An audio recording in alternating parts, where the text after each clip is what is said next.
Independent News Group, Marshall County Fiber, Johnson Danielson Funeral Home. The Coca-Cola pregame is up next. Culver's Portside Marina handles all water and recreational needs. When it comes to pontoons, Godfrey leads the industry in performance and quality, and Portside Marina has them in stock. From Sanpan, Aqua Patio, Sweetwater, and Monaco pontoons, if you're looking for a family boat, Culver's Portside Marina can help. Discover the evolution of the wake boat through luxury models offered from Centurion and Supreme Surf Boats. Yamaha Wave Runners and Kawasaki jet skis are on the showroom floor waiting. Located at 514 West Mill Street in Culver. Stop in or call them at 574-842-5000. Culver's Portside Marina. Who do I perform for? I perform for all the awesome composers whose music deserves to be heard. I perform for all the stagehands who make sure I never miss a cue. I perform for our high school choir director who taught me to breathe from the diaphragm and sing from the heart. Speech, debate, theater, music. The performing arts teach valuable life lessons that typically aren't taught in the classroom. They help high school students learn leadership skills that prepare them to enjoy more satisfying, productive lives. I perform for Mrs. Evans, my high school debate coach, who has helped me become more confident than I ever dreamed possible. This message presented by the Indiana High School Athletic Association and the high school in your community. Hey, I got a question for you. Who will you perform for? Time now for the Coca-Cola pregame show. And we're live at LaVille High School. Rusty Nixon with Joe McKee as we get ready for this game. And I was talking about these coaches this week. I talked to Will Hostrauser, the athletic director at LaVille, a little earlier this afternoon. There is so much history with this game. I mean, even with me, I remember covering both the head coaches when they were players when I came back to town. This is just one of those throwback games that reminds you why football is so great. Yeah, this is good. A special game tonight. It's going to be Iron Man football. We got a lot of players going both ways, and a classic rival here. First game of the conference for each team. It's a big game. They had Coach Huber out at Bremen practice the other night, and it was good to see him. Just harken back to history. I mean, Hostrauser was a coach here for years, helped this program revive itself. Both these teams have played each other. Both these coaches have coached together for 20 years. I mean, it's just one of those games that, I don't know how you can't get excited about. It's a special game, and both teams are coming off of big wins last week and looking to keep that momentum going. Well, we've called it the border war, so we'll see what happens as, you can go about 5 minutes in either direction towards either school from the front of the school, and you're in their border. So it doesn't matter. Everybody, I'm thinking even the families in both LaVille and Bremen, half of them played at Bremen, half of them played at LaVille. I wonder what that's like. Well, I was just talking to one of the parents out there. He's the father of the LaVille quarterback, and he has a cousin at Bremen. So, I mean, he's rooting for, both teams in a way. Well, and, I've seen his kid play baseball. Yes, and I've heard about that, too. He is good. So, you were also, kissing up to the referees. I was. I got to talk with White Hat, is what you call him, and we were talking about deflated balls, and it's a situation they had here a couple of weeks ago, and he was just explaining it to me, and it's really pretty interesting. I don't envy their jobs. I mean, you got in he was going to throw you out. He was. I mean, he had his flag in his hand, and he was ready, but I talked him down. I just got a warning. So that's good. Yeah, just a warning. But he is eyeing this. He's looking at me right now, actually. Yeah, so he's going to be making sure you're not doing anything out of line up here. So.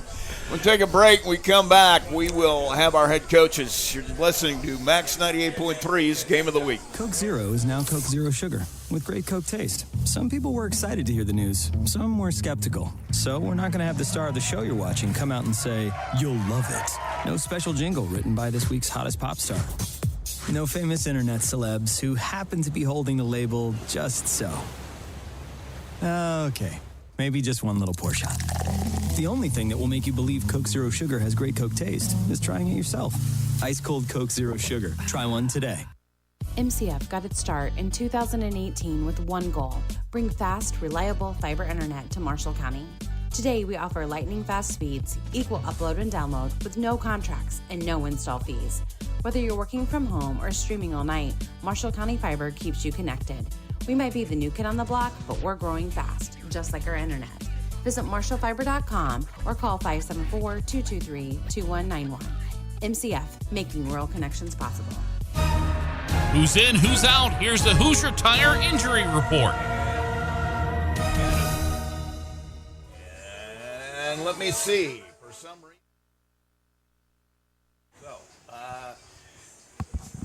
Maybe I ought to bring my microphone down in front of my face. You're no help at all. You're watching me struggle here, and I can't figure out what's going on. I didn't figure it out either, Rusty. Our injury report, you talk about anticlimactic, nobody's injured, so we've got a good injury report here, and I'll go back to Broadcasting 101. We're going to have the coaches right after this. Looking for a stable career in an industry that doesn't slow down? Hoosier Racing Tire in Plymouth, Indiana is seeking motivated people who believe in quality and want to work in a safe environment. With thorough training provided for all positions, no experience needed. Second, third, and weekend shift production wages start around $20 an hour with potential at $25 an hour within a year. Quarterly bonuses, paid time off, and health insurance benefits that start on day one. Apply online at HoosierTire.com. That's HoosierTire.com. Hoosier Tire is an equal opportunity employer.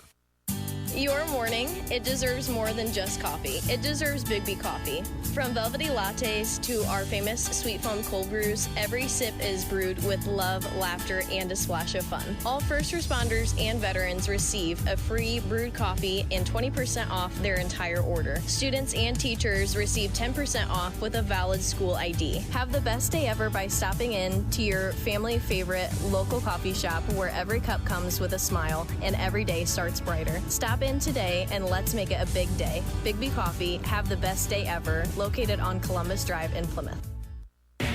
Coach's Corner brought to you by Marion's University and Silla College.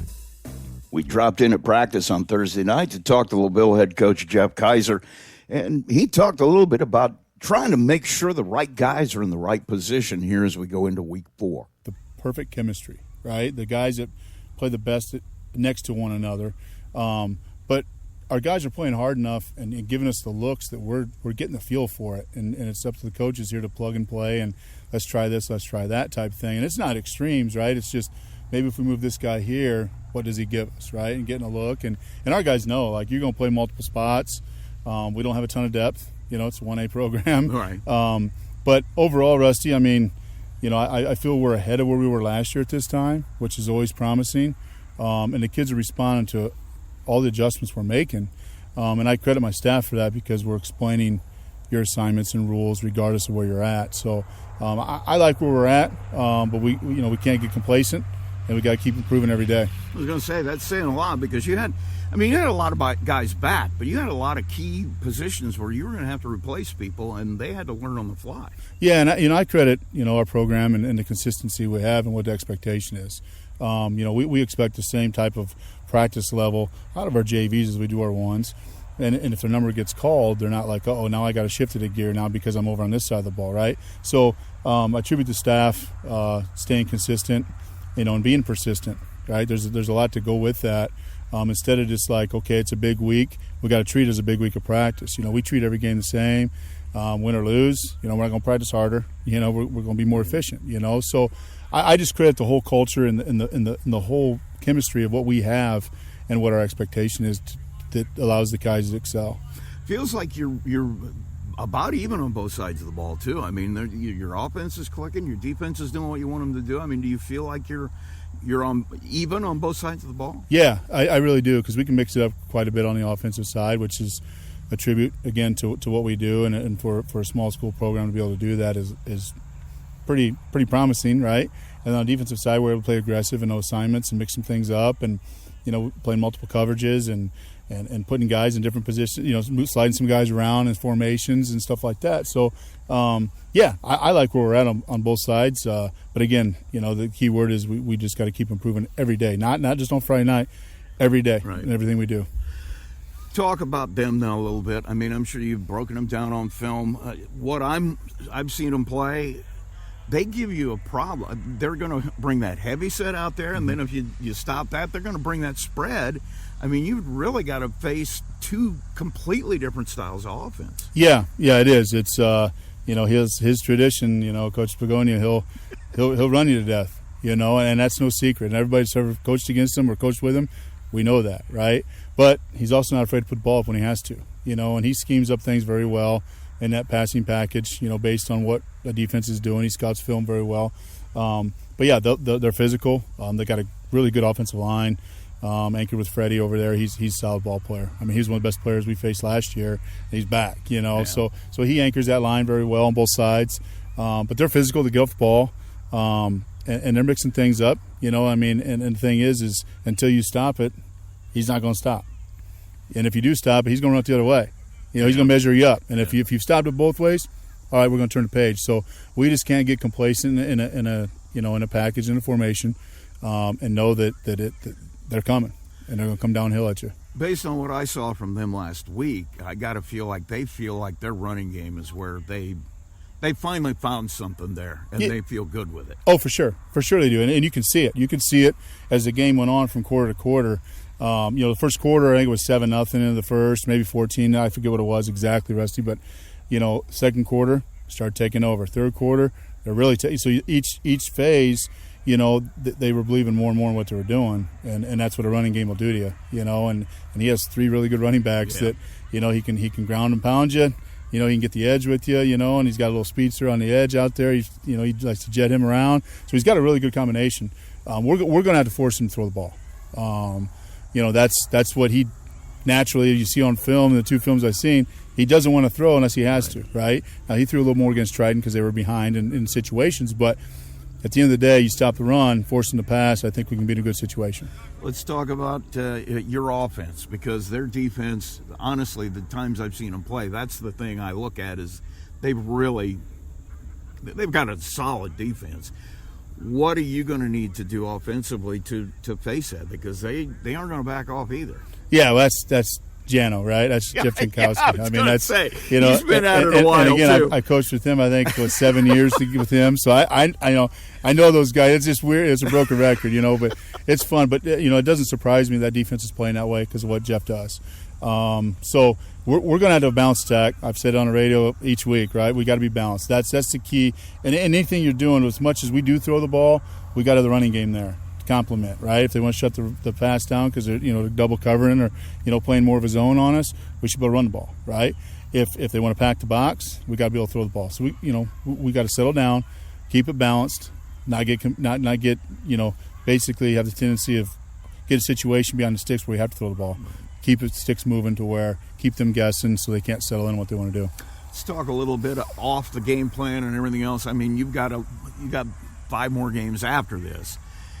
I'm sure you got a checklist of things you want to see Friday night about us getting better. I mean, what's on that for you? What do you want to get better at Friday night? Well, again, I'm gonna say it again. Our O-line's got to get better in the run game.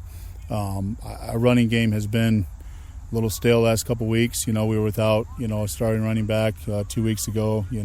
Last week we didn't truly get it going. That's my biggest concern right now, Rusty, to be honest with you. I mean, when you have 5 or 6 guys touching the ball in our passing game, what more can you ask for?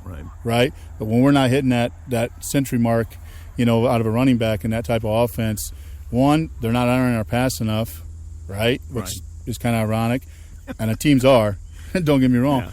Or we're just not getting the job done up front. So in order for us to have success moving forward and to put ourselves in position to win on every Friday night, that line's got to get people off the ball. Well, once again, you're playing football in Indiana late into the year.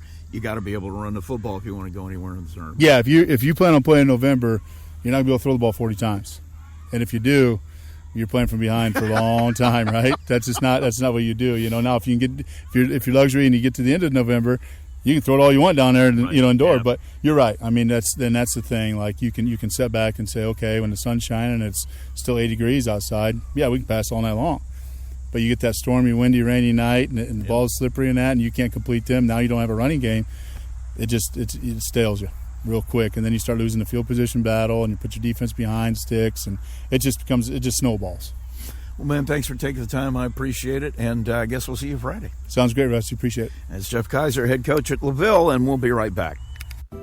There's a trend happening around the educational world. More and more high school graduates are attending smaller community colleges to start their educational journey. At Marian University's Ancilla College, we welcome students from all walks of life. The opportunities at Marian University are endless, from living on campus to being a collegiate student athlete. From day one, your professors will help you create a plan for a success at Marian and beyond. Find out more about Marian University's Ancilla College through our website at marian.edu/Ancilla today. Justin Begonia joins us here in this segment, the head coach at Bremen. And, man, I was talking to Jeff Kaiser last night over at LaVille, this is a really neat game. I know for both of you, I mean, you coached together for 20 years, but, I mean, even for me, because I remember covering both of you when you were players when I came back here. Yeah. And I guess the thing to me that it goes back to, talk about it a little bit, the tradition of, you know, guys coming back to programs that meant a lot to them, and you know, the connections that are made over the course of time to certain programs. Yeah, I was literally just having this conversation with one of my players last night after practice, just, you know, looking back at friendships that are built and relationships with coaches and with players, or players with players even, right? Some of the most meaningful relationships I've had throughout my life have come through football. My best friends from college, we played together in football. My best friends from high school, you know, we played together in football. Jeff Kaiser coached together. Jeff Jankowski coached together. I mean, when I look back and reflect on the people that mean some of the relationships I value the most, I should say, you know, they've all stemmed from my time in high school football or college football. So it's more than what you see on Friday nights, that's for sure. And when they talk about how special it is, that's a lot of it. You know, and the other part of that, too, you know, as a guy outside looking in on a lot of programs, but I've been around this, been a part of this myself over the years. And one of the ways I judge a program is I take a look at them and see how many ex-players are out there coaching. And you know, that says a lot to me when guys are willing, because it's a commitment. I mean, it's a calling. And, you know, guys that are willing to come back and do that says a lot about the program. Yeah, and I'd like to just kind of branch off on that a little bit as well from what you just said. First of all, it does reflect well on the program and the coaches that are there and those relationships that they built, that, A, it's welcoming for ex-players to come back. B, they've built a relationship, or it means something to them that they want to volunteer that time. And then I guess talking about the time that those coaches have spent out there on the field, and that sometimes I think that maybe fans or parents should reflect back on these people that want to give back to the kids, or give back to the community, or give back to the sport. Really are volunteering their time. I mean, when you look back at it, so I kind of encourage people to just kind of pause every once in a while and just think about what's going on here, who that person really is that's in charge of your football program, or that's any of the programs, I think, at the high school level, right? It's more about their love for the sport and giving back to the kids.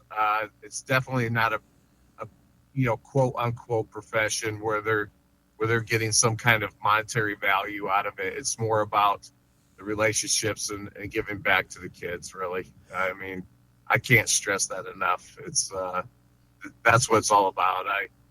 I ended my, the last couple banquets I was in charge of way back when I was coaching at John Glenn, I ended it more, and maybe it's because I'm older and I reflect more on things like this, but I am a competitive guy. I like to compete, and early on in my career, or when I was an athlete, it was about, collecting trophies, right? Winning and all of that. And I ended my banquets with telling kids that you guys are my trophies, right? Yeah. It used to be about the hardware, and now it's about the people. And it should always be about that as well, right? Like I look back at the relationships, and I'm more proud of those than any championship I've ever won. It's funny you say that, because almost every coach I've ever talked to who's, those career guys who everybody has up on a pedestal, they won 1,000 games or whatever, and they all go back to the fact that early on it became about a lot more than winning games.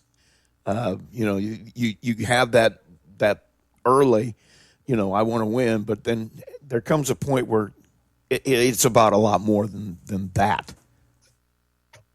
Right, and don't get me wrong, right? Like, I know you. It is America, right? We compete, and we're full of winners, right? And that's important. And there's a lot of lessons and values that come from that, right? Like, not giving up, being responsible, and somebody that people can count on, whether it's your family later in life, whether it's your job. There's a lot of great lessons that come from competing and trying to come together as a group for the good of the group to accomplish a goal, which is winning on Friday nights. Those all come into it as well. But then it goes back to the relationships that are built doing that. Obviously I'm a football coach, so I've got strong feelings about it being the best team sport in America, because it takes so many people in different areas and different roles to accomplish that win on Friday nights, and not all those people you see on Friday nights. And so it's just sometimes there's unsung heroes on the team that help get the team to where they need to be on Friday nights. And because of that, right? Like I guess that's a big part of why I love this game, and I volunteer a lot of my time to it. All right, well, all the platitudes go out the window for tomorrow, because it's about winning, baby. That's right. Listen, Jeff Kaiser would love to have that notch on his belt. I know that. So, as would I, right? Yeah. And so, it'll carry over back with the two of us, I'm sure. So that's all fun. I love it. I wouldn't have it any other way. I really, like I said, I have relationships with pretty much, if not all those guys, I think, still on the staff. So that's going to be fun. And then, like I said, having a nice, healthy, competitive atmosphere on Friday night. Our kids are, going over there to win, as are their kids. So it's gonna be fun. It's gonna be different for me, right? I don't think I've ever walked into a game where I know the kids and the coaches as well as I do at LaVille.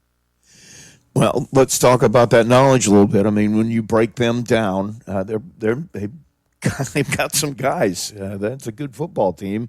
What do you see when you look at them? Right. Well, they're coached. Let's start with they're coached well, right? Those coaches over there do a great job with the kids and developing them. Small school football, taking what they have and developing it and putting a quality product on the field Friday night, right? Like for the last, I don't know how long, but before I got there, they were doing it, and they're still doing it today. So the consistency in the coach, I think the biggest thing you can give a high school team is consistency with the coaches. Yeah. That's, boy, you can look back and see that, right? Yeah. And then especially at a small school. And then the kids coming back, they got Schwitz, a quarterback who's a senior. They got good leadership in the right spots. I know that Cole at running back, he's a senior. Again, those spots on the quarterback, running back, lineman, they have those seniors that are leading those underclassmen and teaching them the ways of LaVille football. So I know they're strong. I know that they're versatile. They're pretty balanced on offense. When you look at the breakdown of pass to run formations, so they can jump in a heavy set and then spread you out and play the finesse game with, spread. They go empty. They go trips. They'll fling the ball around, or they'll just get in a run formation and run it down your throat. So that proposes some definitely tough obstacles to overcome throughout the football game. I'm sure week of practice, there's things. Yeah. There are things. I got to mention that kid. Oh yeah. Oh yeah. He's the other senior that I'm talking about. I watched that kid, young man, I should say, over the last 4 years, and so impressive of what he does on the football field, and the young man that he is, and the leadership I'm sure that he's providing those guys this year is probably off the charts. He's a great player. Yeah, he is, and he's somebody you're going to have to deal with, and I'm sure you've had a talk with your guys. I don't want to say a work in progress. I mean, you're learning each other. You're a new coach for them. What is on the checklist for you Friday that you really want to get better at? I think growing and establishing a true running game. I thought we took a big step last week, and we want to keep obviously progressing on the offensive line and the running backs with our running game. Try to minimize mistakes. We still had some unforced errors with penalties and things during the game last week that I wanted to clean up. I guess as a head coach, it drives me crazy. Yeah. So we definitely drilled and I implemented some things in practice to try to minimize those, and then just get better as a team. Right? Yes and no with the work in progress. That there's players there, right? That I didn't. Yep. That I didn't develop, and then there's players there that we're working on developing. So it's 50-50 on that, and then getting them all to come together as a team. I thought, I think I told you last week, we're starting to establish our identity. The kids are getting to know me better. I'm getting to know them better, and kind of what we can do. And then I guess their role on the team, as I see it as a coach, I guess they're starting to become more familiar with that, and it's starting to carry over onto the football field. Well, man, I want to thank you for taking the time, and good luck to you on Friday night, and I guess we'll see you in a little bit. Yeah, I appreciate it. Thank you. Justin Begonia, the head football coach at Bremen, and don't go anywhere. We'll be right back. Johnson Danielson Funeral Home has been established in the community of Plymouth since 1879, and its staff is committed to providing care that goes beyond the expected in serving today's families who call Marshall County their home. They welcome families seeking options and alternative ways to pay tribute to someone, from burial packages to pre-planning to planning a checklist. The professionals, along with caring staff at Johnson Danielson, are available to assist your family 24 hours a day by simply calling 574-936-2829. Visit their website at johnsondanielson.com for a complete list of services. Johnson Danielson Funeral Home. Service beyond expectation. At Marshall County REMC, they are more than just your electric provider. They're your neighbors, your partners, and your connection to a brighter future. Since 1936, they have been powering homes, farms, and businesses with reliable service, innovative energy solutions, and a commitment to our community that never wavers. It's not just about keeping the lights on, it's about keeping our community strong. Marshall County REMC, powering progress, powering you. Learn more at marshallremc.com. Looking for a stable career in an industry that doesn't slow down? Hoosier Racing Tire in Plymouth, Indiana is seeking motivated people who believe in quality and want to work in a safe environment. With thorough training provided for all positions, no experience needed. Second, third, and weekend shift production wages start around $20 an hour with potential at $25 an hour within a year. Quarterly bonuses, paid time off, and health insurance benefits that start on day one. Apply online at HoosierTire.com. That's HoosierTire.com. Hoosier Tire is an equal opportunity employer. Here's the keys to the game.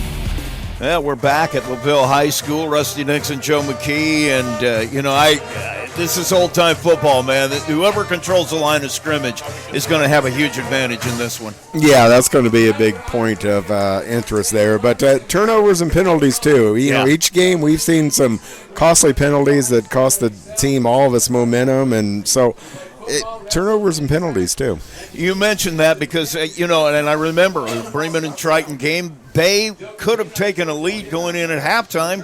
A penalty killed a drive, and we know the story of that one. Lost all the momentum and a couple special team plays, and that's all it took there. So, but the front lines, yeah, absolutely. Both teams are pretty big and physical up front, so it's going to be interesting tonight. We've called it the border war all week, and I think that's what it's going to be, and we're just about ready for kickoff. We'll take a break. We come back, we'll have our starting lineups. You're listening to Max 98.3. It's Game of the Week. At Marshall County REMC, they are more than just your electric provider. They're your neighbors, your partners, and your connection to a brighter future. Since 1936, they have been powering homes, farms, and businesses with reliable service, innovative energy solutions, and a commitment to our community that never wavers. It's not just about keeping the lights on, it's about keeping our community strong. Marshall County REMC, powering progress, powering you. Learn more at marshallremc.com. Culver's Portside Marina handles all water and recreational needs. When it comes to pontoons, Godfrey leads the industry in performance and quality, and Portside Marina has them in stock. From Sanpan, Aqua Patio, Sweetwater, and Monaco pontoons, if you're looking for a family boat, Culver's Portside Marina can help. Discover the evolution of the wake boat through luxury models offered from Centurion and Supreme Surf Boats. Yamaha Wave Runners and Kawasaki jet skis are on the showroom floor waiting. Located at 514 West Mill Street in Culver. Stop in or call them at 574-842-5000. Culver's Portside Marina. Here's your starting lineup, brought to you by First Federal Savings. And we just had the coin toss, so LaVille has decided to defer to the second half. We'll introduce you to their defense, obviously, as they will take the field first. And we'll start with that front line where it all happens. The nose is Riley Philly right there in the middle. The tackles, Keenan Richard on one side, Cade Hernandez on the other. Cole Stafford is one of the outside linebackers. You're going to hear his name a lot. He's also their featured running back. And then the other outside is Braden Schwitz. You're going to hear his name a lot. He's the quarterback. You heard the coaches talk before. It's not this small school football. You're going to see a lot of guys playing both ways. Inside linebackers, Braden Foster, watch him. He is a preseason all-state candidate. He is everything he's been built up to be. Noah Menace will be the other inside linebacker. Your corners are Chase Lee and Caleb Skiles. And the safeties, free safety Dylan Miller and Connor Amore is the strong safety.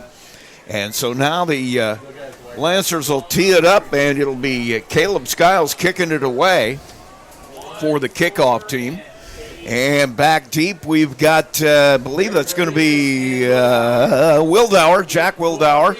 And in the middle will be Jake Rodriguez. We saw him a lot the other night. Did. And Braden Parrish will be the outside guy on the right side. So the kick is away.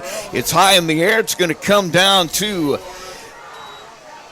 Rodriguez, and he will bring it forward. He's stopped at about the 25, and that's where Bremen will start. Rodriguez, just a freshman. I don't know if you knew this. That's Eddie Rodriguez's son. I didn't know that, but I know we were both impressed with him the first time we saw him. He kind of looked like Eddie on the field. He did. He was an old Plymouth football player who was a running back. They used to call him Soap because he was slippery, and when you hit him, it hurt. So, yeah, it's his son out there, and he's one of the Bremen offensive threats. And I'll tell you what, Jack Wildauer, quarterback, they come out in that heavy set with Parrish as a running back. He'll take it off the right side. He finds a little bit of a hole. He'll get a couple of yards, knocked down right about the 28. But Wildauer impressed both you and me in the fact that, you talk about grit and hard-nosed. Oh. Man, I can't believe some of the hits he came back from. Gets a lot of yards after the first hit, too. I mean, tough-nosed kid. Right off the bat, we got Foster on the tackle, so I think we are going to say that name quite a bit tonight. Logan Mosier comes on at the running back spot. They'll move that heavy set to the left side now, under center. Handoff, Mosier will take it to the left side. He gets stacked up. A lot of bodies at the point of contact. Picks up a couple. He's across the 30 to the 31. Oh, they're saying there might have been LaVille's saying there might have been a fumble there, but referee must have ruled it down. Don't get in trouble with that referee with me, because I can't do this game. I know. I did offer him a sandwich, so I think. So I think you made a friend. I think there. we're okay. I think you made a friend there. Wildauer has him out of the huddle. Running back Parrish again, and the heavy set to that right side. They'll go to the left. And back to throw. Wildauer with a play fake, and I think he fooled everybody. Now he's got to find some room to run. But he's got some room if he can get out. And he gets away. What a tackle from behind. What great hustle. Great play on that one by Braden Schwitz as he came in from behind and made the tackle and takes it to third down. If he gets by Schwitz, there's nothing but wide open space there. Schwitz, great way to never give up on that play. Well, thank the folks at LBH1. We're working with their guys tonight. I hope we don't scare them too much. Yeah, we actually can refer to the replay, and you got your little crutch here in front of you. You can watch the play over again. Well, so fourth down and a punt. Wildauer will be back. This was a problem a week ago. I'm sure this got addressed. Oh, good snap. Kick is away, and the ball going to float down here to about the 45. It'll be down there by Nick Slusser, and it'll be first down for LaVille. And let's set their starting offense for you. And obviously, we already mentioned the quarterback is Braden Schwitz. He'll be taking the snaps. Cole Stafford in the backfield with him. The fullback, Brock Guest. Connor Amore, one of the split ends. Noah Menace is the tight end. Wide receiver is Dylan Miller, and the guys that make it happen up front, Keenan Richard, Cade Hernandez, Riley Philly at center, Austin King at guard, and Braden Foster at that tackle spot. In motion on the first play, and the handoff will go to Cole Stafford. He may get back to the line of scrimmage. They'll knock him down. They'll give him a yard or two. Looking right into the sun here. I didn't see much on that one. No, I didn't. I think they ran behind Foster there, but Foster's a player. He is. I mean, even in warm-up, just watching him, you can just tell you can tell he's a player. He's that guy. Yeah, he is. And when he talks, I think people listen. Saw that at practice the other night. So second down and 8. And you need those guys. It's they got some really good senior leadership on this team. So coming out of the huddle, it's Schwitz, the quarterback, ready to go. He'll take the snap, hands it to Stafford. Has some room on the right side, going to be close to a first down. He'll get down to the, where are we at here? The 48-yard line.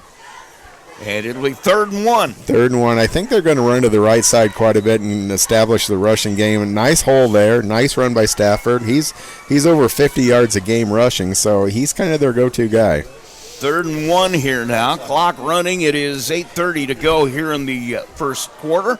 No score yet. First possession. Schwitz with the handoff, and boy, Bremen's coming. Play.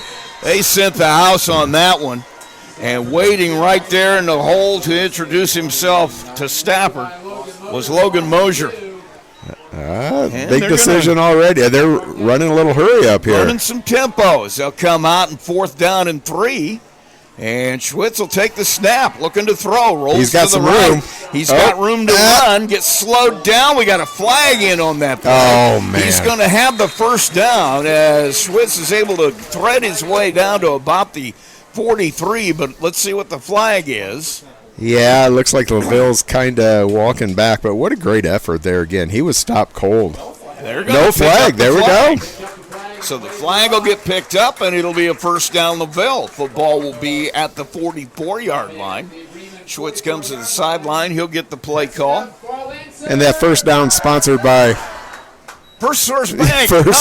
Bank. You're better. Well, no, I always got to get the first one in. Yeah. You're better than me at this. I've got to. Sorry. First Source Bank, our first down sponsor. Boy, I wouldn't live that one down. I have to go home and live with my kid. He works there. Well, that's kind of important. He'd hurt me. He would hurt me. Schwitz has him out the huddle. He's got a heavy set to the right side. Stafford, the running back. They're going to do some misdirection, go back the other way. Schwitz gets into the secondary, and a touchdown saving tackle out there by Wildauer will stop him, but not before he gets the first down at the 30-yard line, and they're going to run tempo here again. Schwitz has him right up. Put Bremen on their heels here. Trips to the left, man in motion, takes a handoff, back to throw. He's got a man open, hits him right over the middle, pick up about 4 or 5. It's going to be in the hands of Dylan Miller.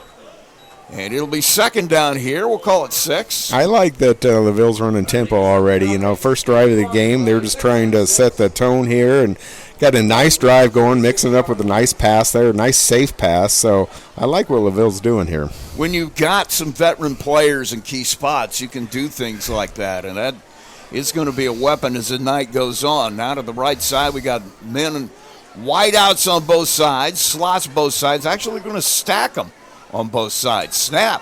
Schwitz back to throw. Looking to the right. Now he's moving to the right. Has a man open. He'll hit him. And the reception is made. That's down about the 10-yard line. And let's see where they sort it out. It's going to be the 14-yard line. First and 10. It was a nice catch there by Minnis. He just kind of found an open area there, just settled down, and nice, easy, safe pass. And a good pass, too. There was nobody going to catch that but him. No, threw it in a good area. So Schwitz back. He'll call the play. First and 10, LaVille. They're on the drive. 6:02 to play here in the first, no score. First possession for the Lancers. Wide receiver to the right side. Man in the slot, handoff. Stafford goes right off the right guard spot. Oh, he's just carrying people. Up, and they carry him down to, where are they going to spot it? Once again, sun in our eyes here. We're having a little trouble figuring it out. They're going to put it at the 5. So second down and 2. Once the sun gets behind those trees, we'll be fine. He carried the Bremen lineman there for about the last 2 or 3 yards. Second down, about 2. Schwitz with Stafford to his right. Man in the slot to the right. Man wide out to the left, looking to the left. Wildauer comes up with it. I think he did. I think Wildauer has the interception. They were trying to get Connor Amore, and it was one of those 50-50 balls. Oh, man. I want to see that on replay. That was a great interception. So thrown in that spot, Amore couldn't pull it away from Wildauer. I think they both caught it together. They kind of did. Jack just kind of took it away from him. So it'll be first and 10 Bremen as they turn them away, but they're all the way down at the 3. Well, we talked about turnovers being the key to the game, and that was a costly one because they were going to go in and score there. That was a huge pickoff for Wildauer, and he'll come out at quarterback here now. He's got Parrish behind him, the heavy set to the right. He's just going to take it and drive right up the middle on the quarterback keeper.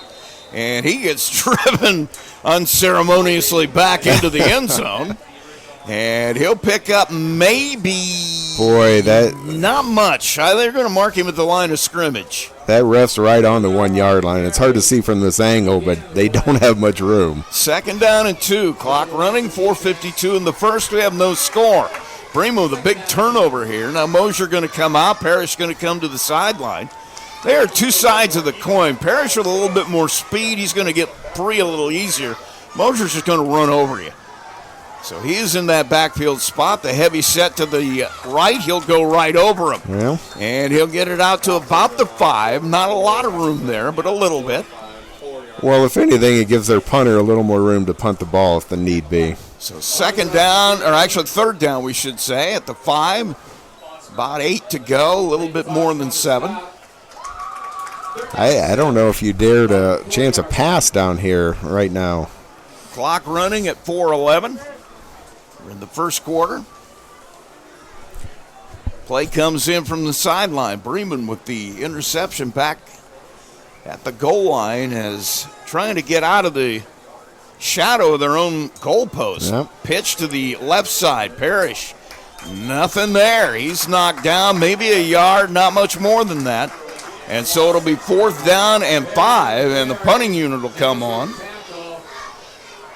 It'll be Wildauer back to kick it.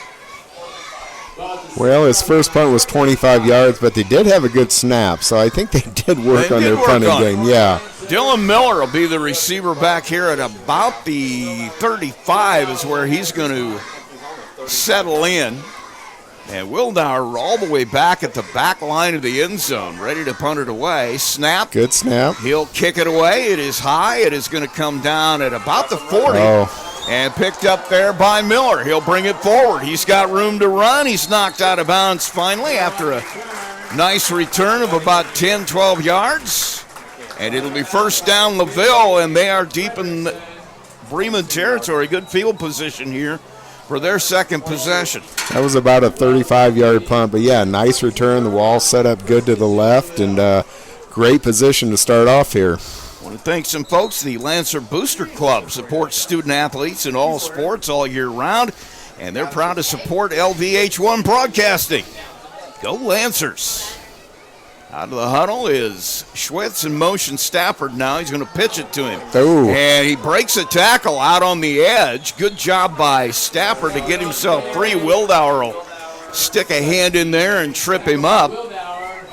It's only been 2 series in his game, but it's evident that Stafford's not going to get tackled by one guy. I mean, he's going to break some tackles. He just pushed Grant Berry away. Berry made a nice play to get in there deep on the pitch, but could not bring him down. So Stafford to the left of Schwitz here. Wide receiver to the left. Man in the slot. Snap. Coming back across the grain is the slot receiver on the other side. And that is Brock Guest. And he loses a yard or two. He'll be all the way back to the original line of scrimmage pretty much. Great containment by Bremen. That's really the first time they've been tested on the outside, and they really came up for that challenge. Football at the 22 now. 3rd and 9, we'll call it. Closer to 10, but we'll call it 9. Stafford to the left of the quarterback Schwitz. Wide receiver to the right and the left. Snap. And they'll look to throw. Goes over the middle. Tight end. Great grab out there. He'll be all the way down, and he'll touchdown. Score. Huge play. Noah Menace coming across the seam there at the And that was a nice catch, too. Kept the ball in front of him, used his hands. Menace is leading the team in receptions, and you see why now. He was coming down the right hash marks, made that play, and then made a man miss. Gets himself into the end zone for the touchdown. And so 6 points on the board for LaVille here. Caleb Skiles will come on, try to make it 7. They better hurry up. Hoosier Tire is one of the sponsors for LVH1. And now we're going to have a whistle and a timeout or delay of game. Delay of game. Yep. If you're watching that replay a second ago, it's on the racetrack, the hardwood, or the field tonight. You know Hoosier Tire. I do know Hoosier Tire. A little bit about them. They're driven to support Lakeville community and support LaVille and LVH1 Broadcasting. Best of luck to the Lancers from Hoosier Tire. Passion, pride, and success. They're one of our sponsors here, too, on Max 98.3. Great organization. Snap kick it's is blocked. So Skiles can't get it over the top of the rush, and so with a minute 42 left in the first period, it is 6-0. LaVille will take a break. We come back. We will have more action from our Max 98.3 Game of the Week. Here's your starting. When it comes to your money, you want a bank that understands you. At First Federal Savings Bank, we offer more than just a place to deposit your paycheck. We're here for you every step of your journey. Need a loan for that new dream home? We've got you covered. Looking to save for the future? Let's make it happen together. From personal banking to business banking, we offer full-service solutions tailored to your needs, online, in person, or over the phone. No matter where you are, we're with you every step of the way. First Federal Savings Bank. We don't want to be the biggest bank, just the best. Borrowers must meet underwriting guidelines. First Federal Savings Bank is FDIC insured and equal housing lender.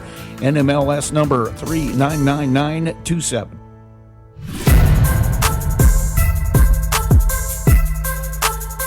And we're back at LaVille High School. Rusty Nixon with Joe McKee. As LaVille has put one on the board here early. They lead it 6-0. We're a minute 42 to go here in the first. And to kick it away, Caleb Skiles, and he'll put a foot into it. It'll go down the field. Oh, Looks nice like kick. It's going to be in the hands of Mosier. And he'll bring it ahead, breaks a tackle or two, and he'll be knocked down right around the 20. Jace Pippinger, I should say, on that carry back. Nice kick and really nice coverage by LaVille there. And so Bremen will have another shot at it, 1st and 10. Turned away the first LaVille drive with an interception right down near the goal line. And now they'll get their second possession. Well, it's important for Bremen to at least get a couple first downs here. Kind of stop the momentum, kind of establish their own game. And, players are playing both ways, and it's hot tonight, Rusty. So bottom line is Bremen wants to run the football, too. They'll have that heavy set to the left. Fake and a throw now to Pippinger. Picks it up. He goes down the field. Nice catch and nice run after the catch. Knocked out about the 40. And it'll be a first down brought to you by First Source Bank. That was a nice play. I think I'm okay now. I think I've got it. One of those safe rollout passes, and throwing against your body is always hard, but boy, you put it right where you needed to.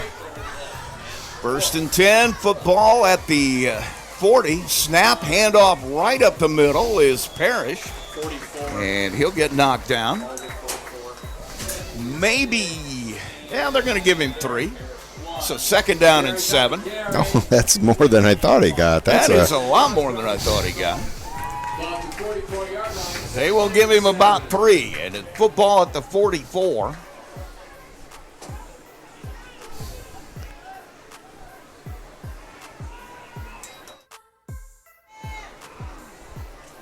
Nice hard run. Right up the middle, and it's going to be close to a first down. He'll pick up 3 or 4 more. That's Mosier. Mosier going ahead. A 5'11" junior, 220 pounds. Just a big kid who runs hard. So 3rd down now.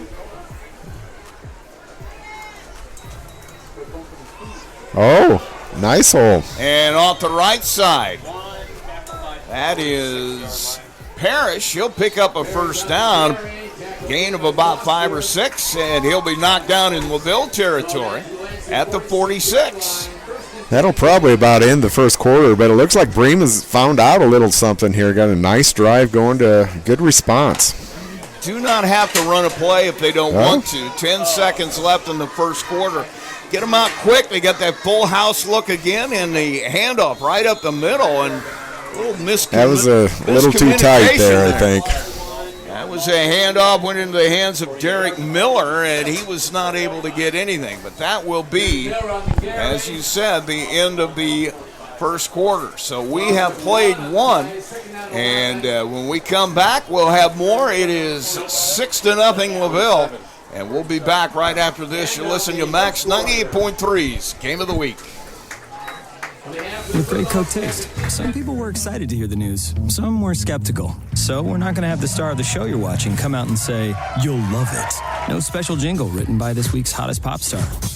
No famous internet celebs who happen to be holding the label just so. Okay, maybe just one little pour shot. The only thing that will make you believe Coke Zero Sugar has great Coke taste is trying it yourself. Ice cold Coke Zero Sugar. Try one today. We come back to LaVille High School. Rusty Nixon, Joe McKee with you. And 1 year ago this weekend, the LaVille community lost Mr. Ray Wenger. He's a longtime math teacher here on campus. Wenger was one of the broadcast voices of LBH1, especially during basketball season. He's a longtime supporter of student athletes, and Wenger passed away on September 14th, 2024. Gone but not forgotten. Thank you for everything, Mr. Wenger. We lost Tony Ross about the same time. So a sad time for both of our broadcast outlets. Oh, that's up. Tipped in the air and an interception. As Chase Lee was able to follow that one, get the tip and bring it back. And so LaVille in business. Bremen had a drive going and just couldn't sustain it. And that ball looked like it was fairly well thrown, just kind of tipped by the Bremen receiver, and Lee was right there. So LaVille will have it back. 6-0 our score. We're in the second quarter, just underway. A turnover here has the ball back in the hands of the Lancers. Schwitz will have him out of that huddle. He's got trips to the left, man in motion. And now he's back to throw, looking deep. He's got a guy breaking free down the sideline. Boy, what a nice throw. Beautiful throw. I thought Pippinger had great coverage, but what a throw by Schwitz as he put it right on the hands of the receiver Miller, who just couldn't bring it down. And he did. That was a nice throw. Could have been caught. I don't know how he fit it in there. That was good coverage by Pippinger. But what a good time for going for the big deep ball right there. I like that play call. Yep. Why not after the turn? That's what they say. Isn't that the book? Yep. You get the turnover, you go for the big play. Schwitz now out of the huddle. He's got the running back Guest to his left. Snap, he'll look to throw again. Fakes, runs to the right. Oh. Now just throws it away. I'm not sure what happened there. It looked like a little miscommunication between Schwitz and Menace.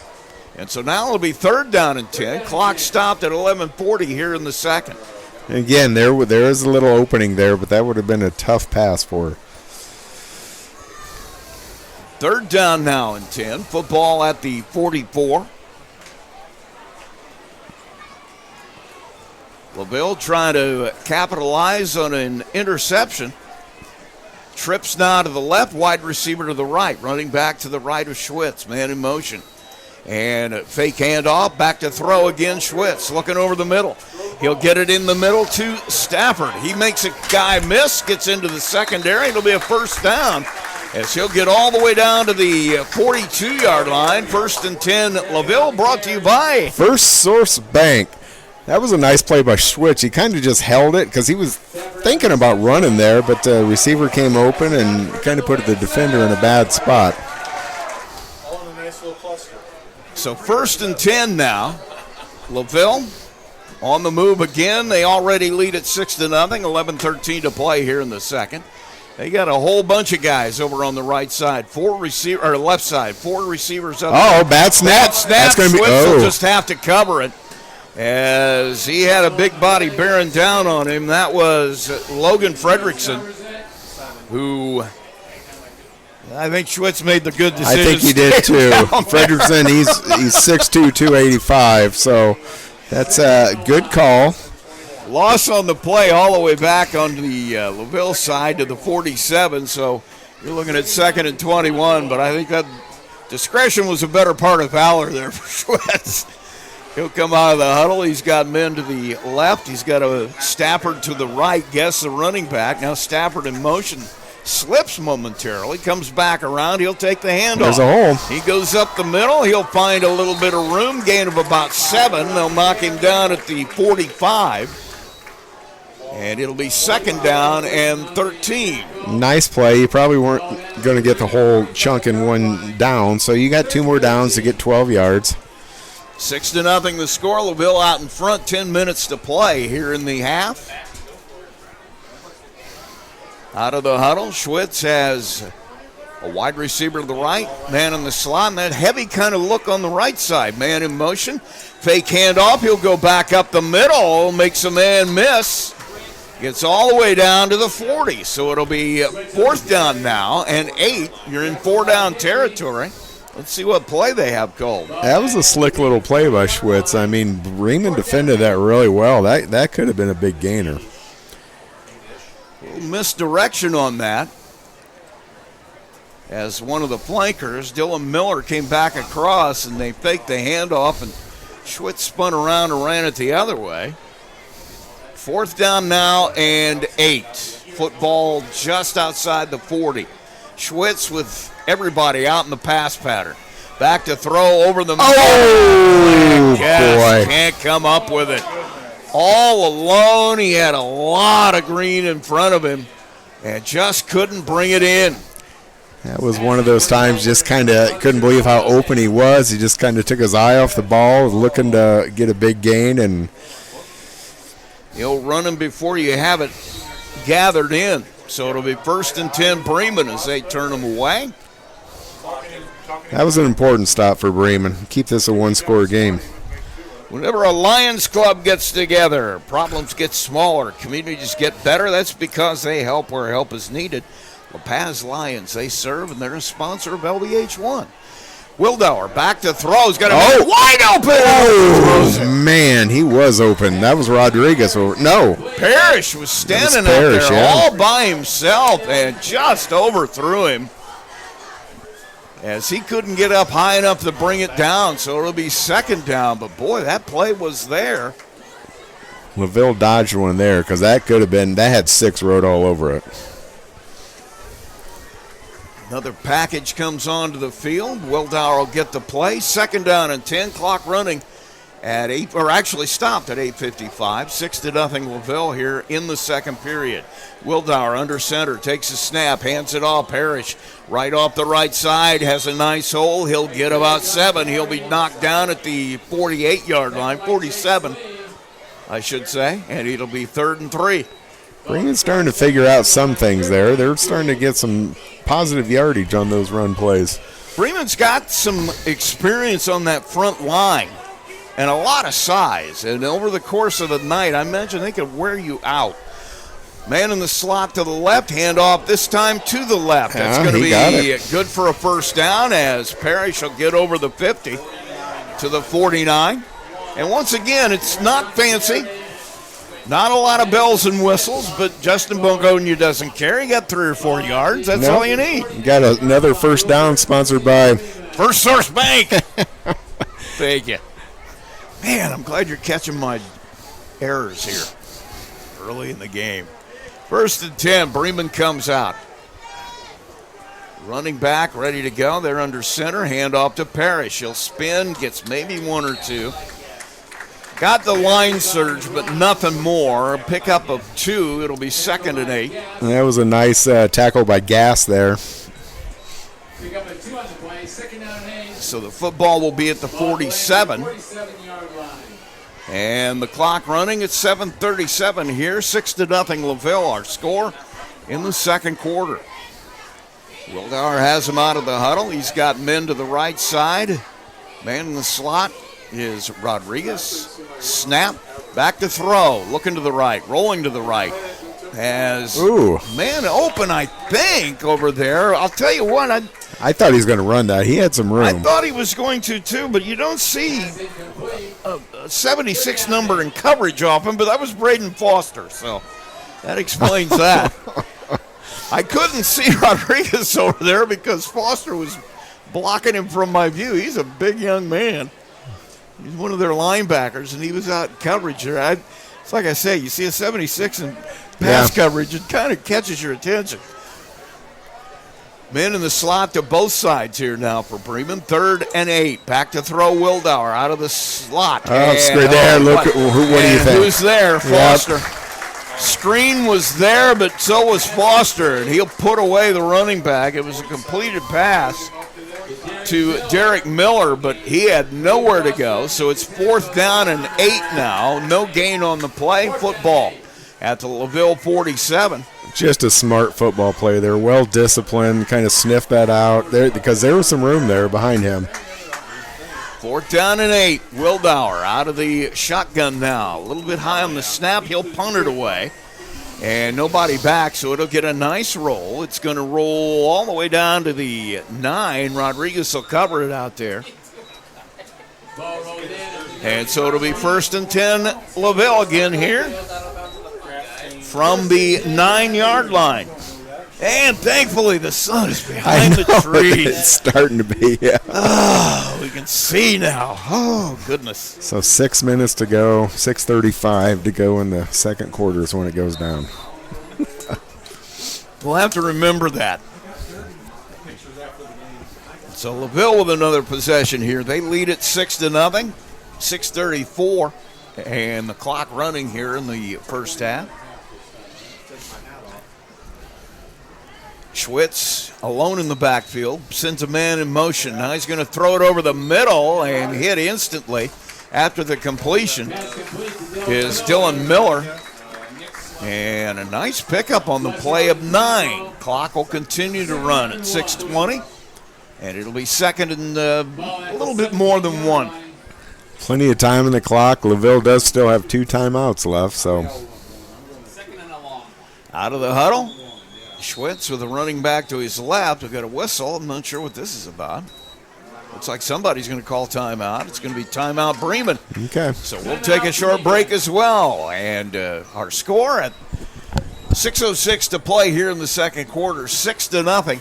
LaVille with the lead. We'll be right back. You're listening to Max 98.3's Game of the Week. When it comes to your money, you want a bank that understands you. At First Federal Savings Bank, we offer more than just a place to deposit your paycheck. We're here for you every step of your journey. Need a loan for that new dream home? We've got you covered. Looking to save for the future? Let's make it happen together. From personal banking to business banking, we offer full-service solutions tailored to your needs, online, in person, or over the phone. No matter where you are, we're with you every step of the way. First Federal Savings Bank, we don't want to be the biggest bank, just the best. Borrowers must meet underwriting guidelines. First Federal Savings Bank is FDIC insured and equal housing lender. NMLS number 399927. Back at LaVille High School, I just noticed a commercial they're putting for Halloween.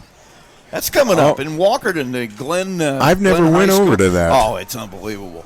Is that this weekend? It's September 26th through the 28th. So couple weeks. I wanted to mention that anyway. So Rusty, you got something going on out here. We've got a lot of movement and a snap and a run right up the middle, and Stafford will get stacked up. But, boy, I tell you what, there was a lot of shifting. A lot of shifting. It had a heavy package to the right side there trying to overload the line. A lot of guys moving a lot of different directions. It's going to be good for a first down. Brought to you by First Source Bank. So 1st and 10, LaVille. Schwitz will get the play from the sideline and bring it on. Yeah, that Halloween's been going on a while. They call it the mini blueberry. Oh, well, then I think if it's mini, I'm going to go there because the blueberry is almost too big anymore. The apple dumplings, I guess, we're going to have to talk about that. But back to throw Schwitz. That's got underthrown. A man down. It's underthrown and knocked away. And double covered out there. He was trying to hit Connor Amore, but he was completely surrounded by Lions. It was Jace Pippinger was one of them. And Pippinger's he's only a sophomore. Played that really well. Probably could have intercepted that ball if he would have tried. The other one out there was, I think, the other safety, and that is Slusser. So he was covered well, a little bit underthrown. So I got to feel like Swiss is just happy to have it back. He'll bring him out of the huddle, 2nd down and 10. Clock at 5:20 here in the first half. Snap and fake handoff, back to throw. Braden Schwitz has a man open over the middle is Miller. He'll get all That's the close. way down. Nope, that's incidental, I think. To the 45, a little bit of extracurricular at the end. They're going to mark him out at the 43, and it'll be a first down brought to you by First Source Bank. LaVille receivers, they run sharp, crisp routes. I mean, they've been open all night. Schwitz can swing it, too. He's a good quarterback, but I tell you what, he's a heck of a baseball player. Good hitter, too, I've seen him play baseball. He is good. Snap. There's that play. Spin. He'll come back the other way with it. Has running room. Makes a man miss. Gets out of bounds. They'll mark him at the 47. It'll be good for a first down. Brought to you by First Source Bank. LaVille on the move. They've been able to move the football consistently. They have, and the last series they had that drop pass on 4th down, or they probably would have been up 2 scores. Bremen defense has been able to turn them away a couple of times. So out of the huddle, nobody in the backfield with Schwitz. He's got trips to the right, man in the slot to the left. Man in motion is Amore. Snap, back to throw. Oh, nice play. Well, I tell you what, you could see the defender on that play. Derek Miller was just sitting there waiting for the throw to come. That was a nice tip. He was sitting in that I think it was reading Schwitz's eyes, I think. Isn't that what they said? Yeah, and Bremen's going to have to make some adjustments here at this drive or at halftime because the LaVille receivers are pretty much open. There was a man open behind him, but a good defensive play by Miller. So 2nd and 10. 5:01 on the clock. We're in the second quarter, 6-0 LaVille. Schwitz Has a man running back to his right, his guest. He'll hand it off to the running back. That is Cole Stafford again. He gets stacked up and somehow finds a way to get a couple. I would say that should have been about a 3-yard loss, but Stafford just fought through a couple tackles and kept those legs churning. Boy, they didn't give him a very good spot there either. 3rd down and 8. Oh, Bremen's coming. And Bremen sends the house in. Boy, Pippinger was sitting there, but it was a little underthrown. He couldn't pick it up. He had a man open in that area. Menace was open again. Bremen bought both their middle linebackers, so that middle area was wide open. All of a sudden, it's a really tough 4th down and 8. You don't want to give the ball back to Bremen right now if you're LaVille because you got the momentum on your side. You get the ball to start the second half. And here's the question you have. Are you in 4-down territory simply because you don't want them to have the ball back here with that much time left? Well, they're letting they're either going to call timeout or they're going to take that penalty. I wouldn't think they'd take a penalty. 5 on the play clock, and they're looking to the sideline. Jeff Kaiser's going to be standing right next to the referee on that sideline. He's going to call a timeout. We'll take a quick break as well. We'll see what they decide. We are at the 4:34 mark in the first half. It is 6-0 LaVille. It's Max 98.3's Game of the Week. Your morning, it deserves more than just coffee. It deserves Big B coffee. From velvety lattes to our famous sweet foam cold brews, every sip is brewed with love, laughter, and a splash of fun. All first responders and veterans receive a free brewed coffee and 20% off their entire order. Students and teachers receive 10% off with a valid school ID. Have the best day ever by stopping in to your family favorite local coffee shop where every cup comes with a smile and every day starts brighter. Stop in today and let's make it a big day. Big B Coffee, have the best day ever, located on Columbus Drive in Plymouth.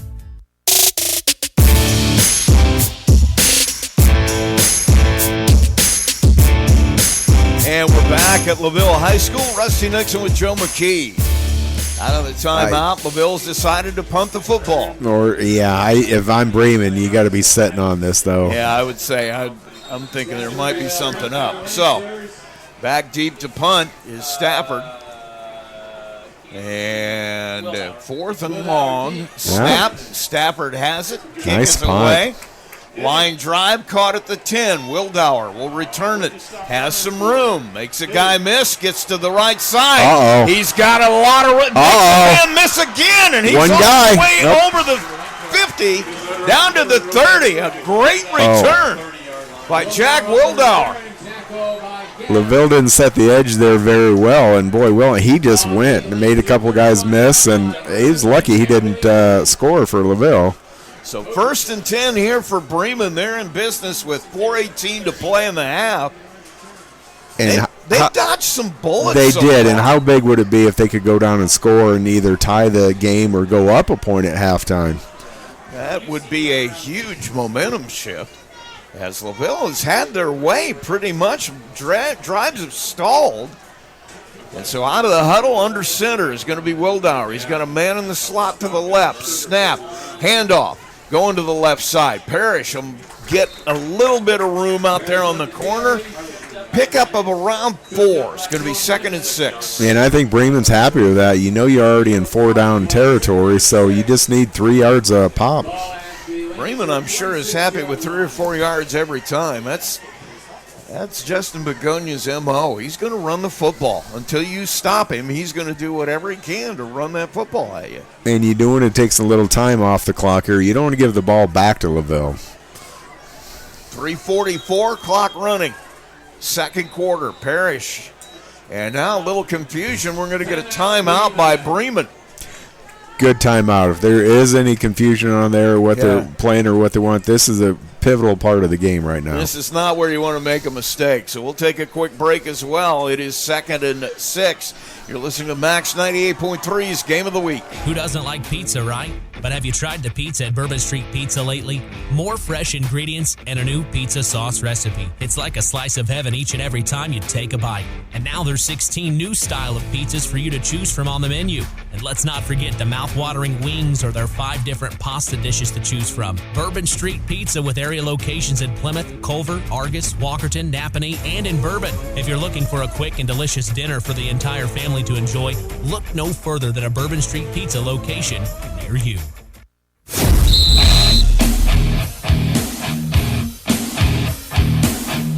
Back at LaVille High School, Rusty Nixon with you, Joe McKee on Max 98.3 and LVH1. They do such a good job. I'm so impressed with their setup here. And, the thing is that, once again, having a guy that's in media, getting that hands-on stuff, Matt Florian does a great job with these guys. So if you're watching us, thank you for that. Oh. First, Parrish will hand it to Rodriguez going the other way. And he'll spin off a tackle. He's finally knocked out of bounds. Got some good yards there. Looks like he's going to have a first down, and he will. Brought to you by First Source Bank. Well, I tell you. Wow, that good timeout kind of drew up that play. Made a little something out of nothing, too. Jake Rodriguez, I thought he was bottled up with nowhere to go, but he's able to get out there and get that first down. Football will be placed at the 19-yard line, 1st and 10. Mosier, the running back, and the ball's on the floor. And, just a great job by Mosier to cover it. Missed handoff between Wildauer and Mosier, and based on Mosier's body language, he's not happy with himself. No, Menace was right there for the stop. Able to fall back on it and keep possession. So 2nd and 12, and the football at the 21. And that was a big miscue there. You can't have those mistakes when you're getting ready to go in. Parrish back out there, heavy set to the left. That's the way they'll run. Parrish behind those big blockers. And he'll pick up a couple, probably back to the original line of scrimmage. He'll be knocked down. A little bit further than that. It'll be 2nd and almost 10, or 3rd and almost 10, I should say. Well, again, you got 2 downs. You got 2 minutes and 40 seconds to go. You don't want to give the ball back to LaVille. So, big couple of plays here for Bremen. 3rd down and long. Clock is running at 2:25 here in the first half. Wildauer. Parrish, lone running back. Double tights on both sides. Handoff fake. Oh, he's open. Outside, he's got a man open. Pippinger catches it. Nobody there, and he'll go in for the score. What a call. Somebody saw something upstairs, and what a play call as Wildauer rolls out to the right with a double tights on both sides, flips it out to Pippinger for the score, and it's tied at 6. What a nice play call. You're right. And Cordy, he could have ran that ball too. I mean, that whole right side was open. They were selling out to stop Parrish on the run. And now the extra point, Wildauer will attempt it. Out of the hold of Jake Rodriguez, who's the backup quarterback too, as well as playing some split end. Bad snap. And don't know. Away. What are we going to have? We're going to have it good. Wow. So the extra point will give Bremen the lead. We'll go to break, and we have 2:12 to play in the first half. Our score is 7-6 now in favor of Bremen. We'll be right back. In a world where there's so many ways to get your news, stay connected by finding out information about your school, local news, along with sports and current events. With a subscription to the Pilot News, they bring you everything you need to know right at your fingertips or on your doorstep. Call Circulation today and ask for their monthly special. Call 574-936-3101 today. Pilot News, Marshall County's news source since 1851. Back at LaVille High School, Rusty Nixon, Joe McKee, Max 98.3, Game of the Week, Bremen against LaVille. And if you're watching us on LVH1, we want to tell you that nice little scoreboard right down there at the bottom, that is brought to you by Cornerstone Community Fellowship. They're proud to support LVH1 broadcasting all year. We're proud to do that too. Like we were saying before the other break, I mean, the ability to get your hands on equipment like this and actually do this, you have no idea what a head start that is in a career in media. And this is top-notch equipment right here. Well, I know I think we need the replay we do. camera. Yes. Wildauer will kick it away. And it's going to come down at about the 10-yard line. Coming forward is Miller. And he'll get knocked down after a pickup of about 10 or 15. They'll put him down at the 30-yard line. Well, 28. It'll be 1st and 10. Nice coverage there by Mosier. This has kind of been a screwy game, Rusty. Kind of felt like LaVille had everything in hand, you know, kind of doing what they wanted. And all of a sudden, Bremen had the big return and drove down and took the lead here. Just a couple of crucial errors on some really nice drives by LaVille so far here in the first half. Let's see what they can do this time. Trips Bremen's to the right. coming. They're sending the house. Switz beats him. Go. He'll get into the second line of defense. Pickup there of about 5 or 6, but he pays the price at the end of it as Pippinger lays him out. And Mosier there. Well, actually, Mosier was the Mosier's a player. He is. He's a football player. You Yep. can tell that. They're coming again. Tempo. Schwitz back to throw as a man open. I don't even know how he saw that. And again, the pressure made him throw that a little quick over a Bremen defender, and the receiver, number 10, was wide open. Just couldn't get him the ball. Stafford was open out there, too. I mean, I don't know how he saw who was open out there. He got covered up really quickly by that Bremen rush. So it's 3rd and 5. Clock stopped at the minute 39 here. LaVille would really love to get something on the board before the end of the half. They have wides to both sides. Running back next to Bremen's bringing everybody again. Almost you know, a great play. Bremen's made the adjustment. They're bringing their inside linebackers right now. They're putting a little more pressure on Schwitz, and he's just not having the time to set his feet. Grant Berry almost got in the way of that one. It'll be 4th down and 5 now, and I got to believe they're going to punt. They're going to have to punt. As Stafford will be back to kick it away, and Wildauer back to return it. And you don't want to have happen what happened last time. No, and this would be a good time for a fake punt. Wildauer all the way back to the 25. Snap is high. Stafford brings it down, no rush. He'll kick a line drive. Ooh, did that hit him? Okay, it might have, doesn't matter, but oh, man. A huge tackle. They're going to call a horse collar or face mask. Call that. Dylan Miller able to drag Wildauer to the ground. No, I think they're going to call holding out here. The indication by the one referee was holding. A couple of flags came in. Well, let's look at the replay right here. Because we can see this replay. Let's keep an eye on the official. And so the kick was away. Wildauer made the catch. I think they're going to call it. It might have hit. Yeah, it might have. They're going to bring it forward, and I don't know. They got to call a face mask. Yeah, it's going to be a face mask. Yeah, I mean, on the replay, that was a definite face mask. So it'll be a 15-yard variety face mask, too, on Dylan Miller. You know, Bremen, why not? I mean, go for something right here. Yeah. They got a minute 25, and they got a timeout. Take a couple of shots. They showed us a couple of weeks ago they can throw the football. If they go to that spread package, let's see if they decide to do that. Now they're going to stay heavy. Or will take the. Well, they're going to go with double wides on both sides. Men in the slots. In motion is Mosier across the formation. Wildauer will take it to that side, up the right side. Pickup of about 4. I'm okay with that call. You know, they're doing something safe there. If they get a big hitter there, well, then they go, start their offense. They don't want to give the ball to LaVille. They got all the momentum. Not. Can't have a turnover. An interception would just be horrific for them right now. So. Clock running at 1:05. Up quickly. Wildauer out of the shotgun. He's got men in the slots to both sides. They're going to throw it. Back to throw. Has a man open, and Stafford. Oh, did he not?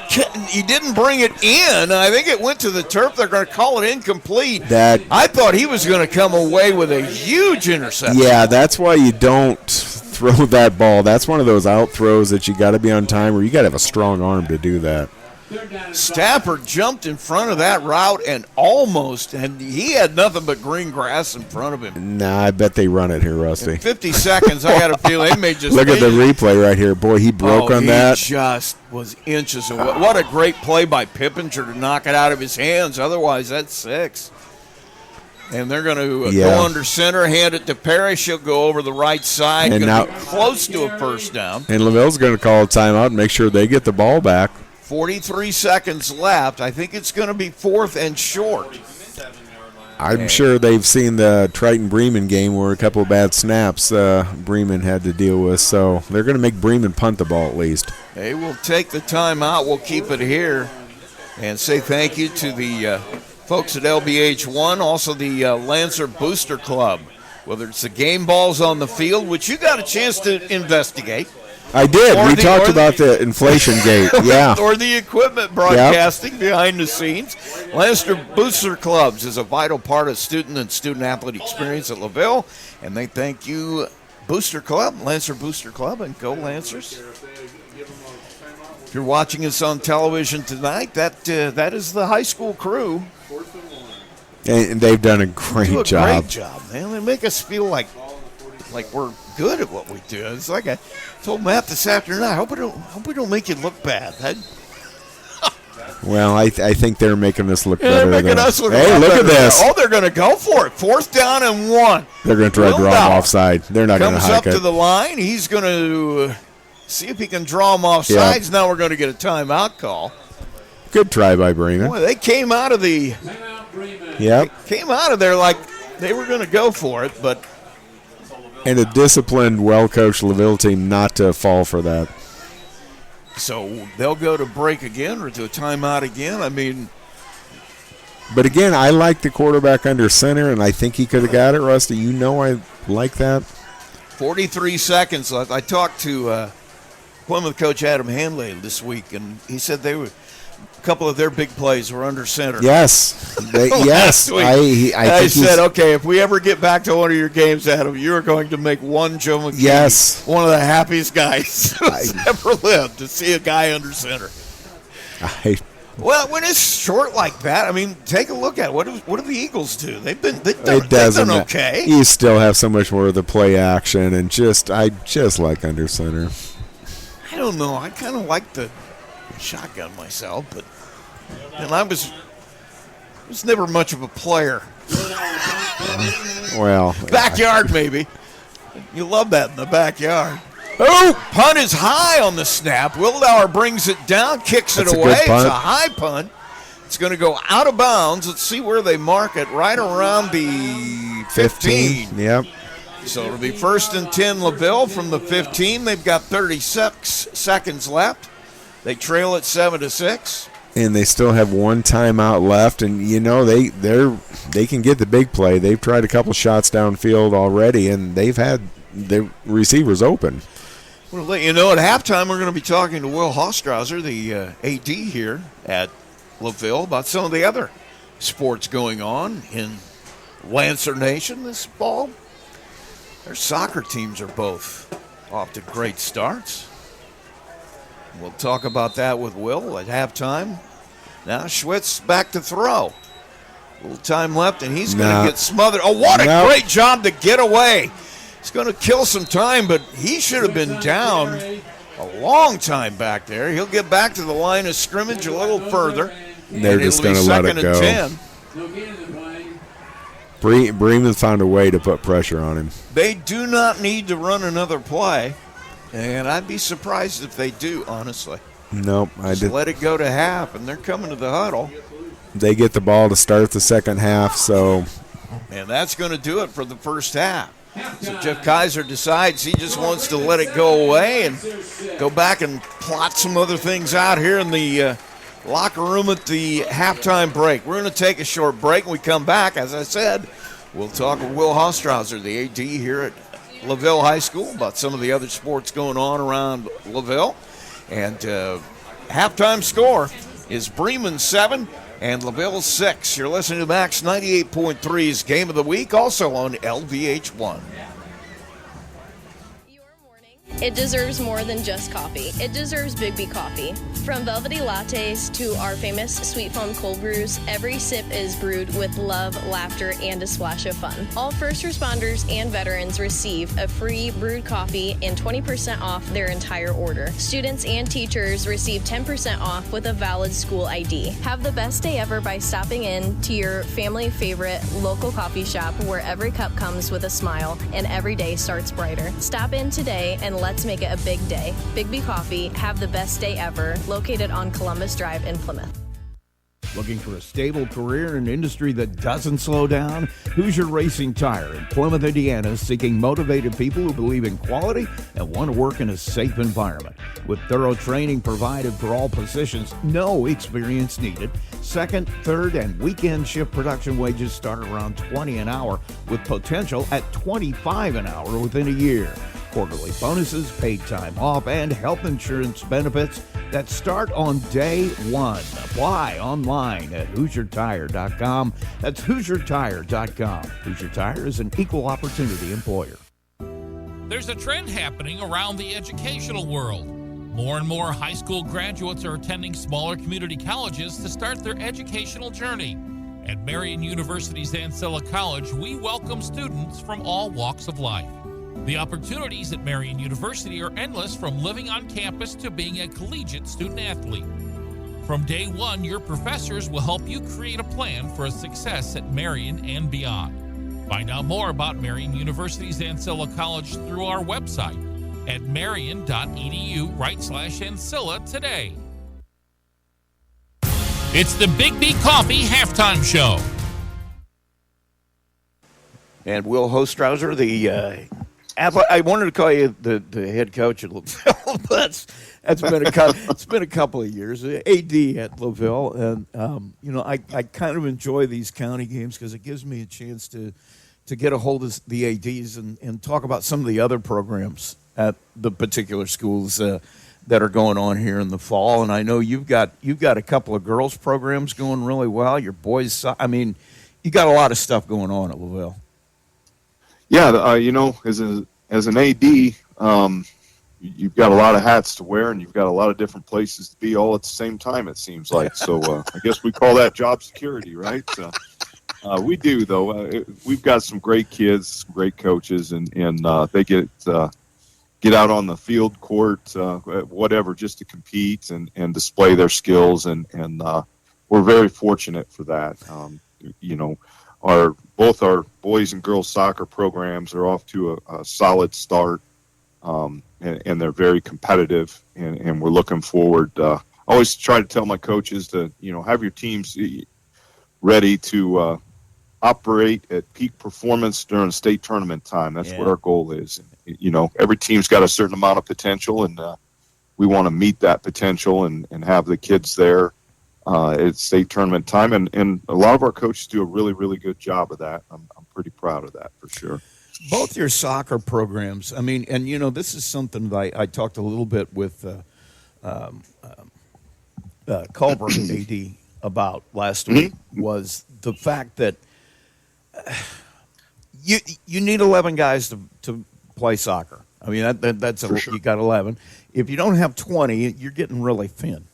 And then you also have boys football, which if you don't have 25 or 30 boys there, and in the school the size of LaVille, the fact that you've got so many guys going out, I think that says a lot about, the kids there. Yeah, and I think a lot of it is the people that are heading up those programs. You got to make, in today's world, I think in the words of Plymouth superintendent, I'll throw that out there at Mitch Mayorder, a good friend. He said, make the big time where you're at. And that was kind of a profound statement. And we try to do that. And we want our coaches to really promote our kids, their efforts. And everybody has a role, and it has value on the team, no matter how big or small that is. And when teams are clicking and things are going well, kids are buying into their roles, and the coaches are doing a really good job with that. And we're very fortunate to have several programs that are operating in that direction. So I think our head coaches are really directing our kids and recruiting the kids that are within our system to stay out and stay involved. Because in today's world, we all know there's a lot of things pulling kids in different directions, and having this outlet for education-based sports is truly a special thing. Yeah, and the same thing too with the girls' side of it. I mean, you got to have. Well, I'm thinking if you don't have 15, 20 volleyball players, you're getting thin. And then soccer, again, you need at least 11 girls to be on the field all the time. And your volleyball team is having a solid season. Your girls' soccer team is having a really good season. Yeah, they both are competing really good. And, that's one thing. The volleyball season is a long season. Yeah. You play a lot of contests, and once you get going, it's almost like you don't stop. You have a lot of game time is almost equal to practice time, if not a little bit more. And when you find things to correct, you've got to be extremely efficient in your practice preparation to keep the girls sharp. And soccer, they do a great job during the season. We're very blessed to have some really good coaches.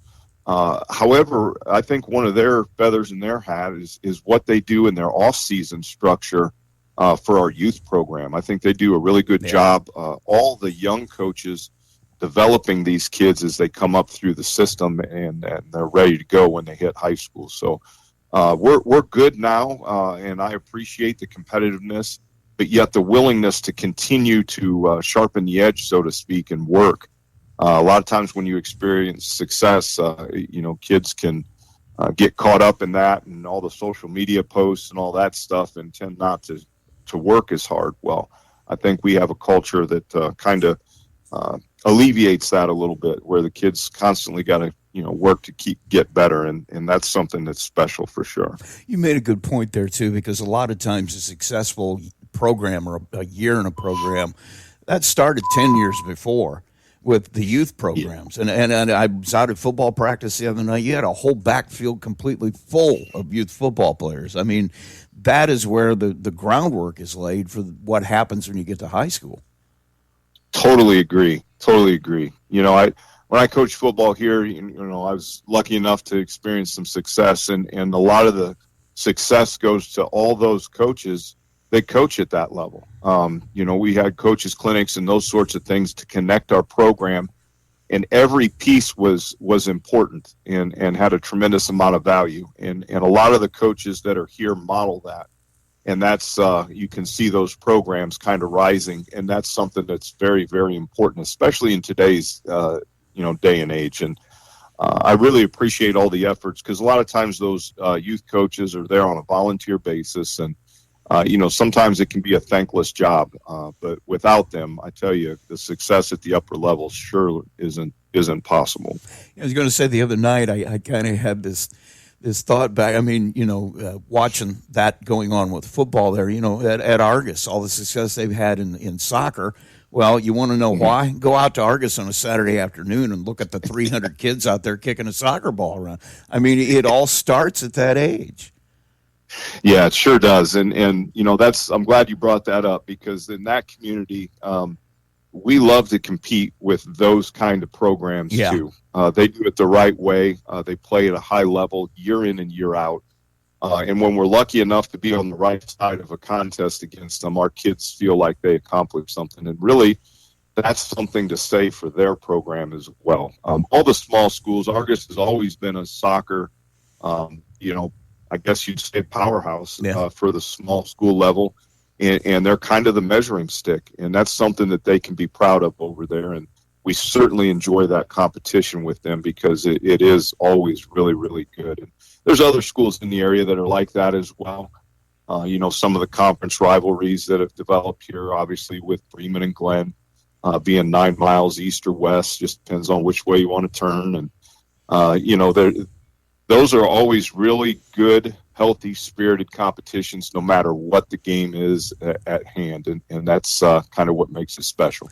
Let's talk a little bit about this game tonight, too, because, we're at halftime, so some of it's been decided, but by the time we play this. But, I was thinking about this the other day. Last night I was at Bremen's practice, and Coach Huber was there.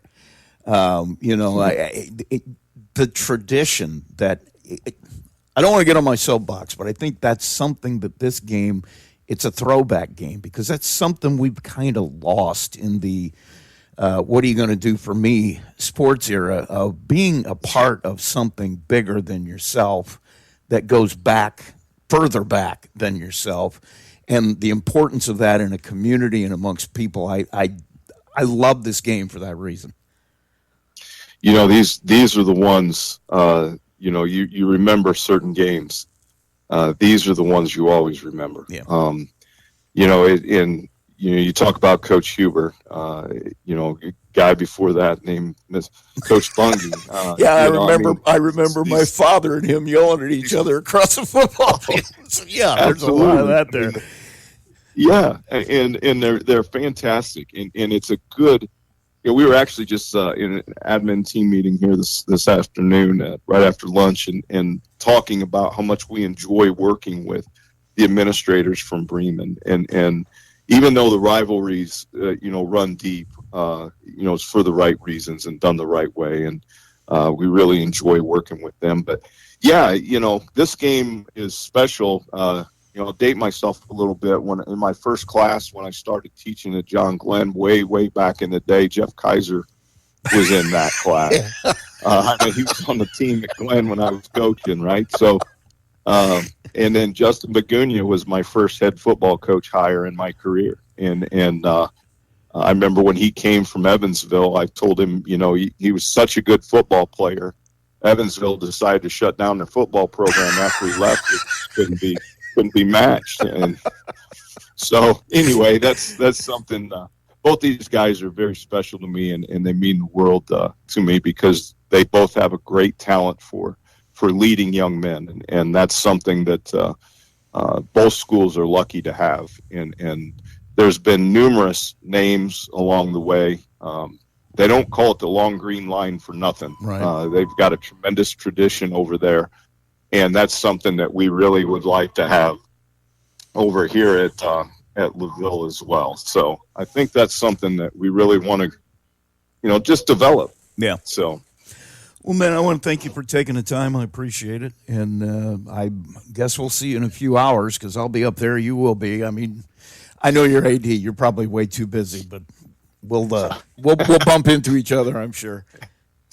There's plenty of security around here, that's for sure. So I appreciate you covering the game for both our schools and our conference, and it's always a pleasure to have you guys with us. So thank you. It's Will Ostrauser, the AD at LaVille. So stay tuned. We'll be right back. Absolute Plumbing, Heating, Cooling of Plymouth has become one of the leading service companies in northern Indiana, serving Marshall, Stark, St. Joe, Fulton, LaPorte, Elkhart, and Kosciuszko County since 2014. They specialize in residential, commercial plumbing, heating, and cooling services. They also handle drain cleaning, water heater repair, commercial refrigeration, furnaces, generators, and much more. And they're the area's only York brand dealer. That's why Michiana has made Absolute Heating and Cooling their one-stop shop for service needs. Locally owned and operated with over 20 years of experience in the trade. Visit their website at absolutephc.com for complete service information. Absolute Plumbing, Heating, and Cooling, the area's top York brand dealer.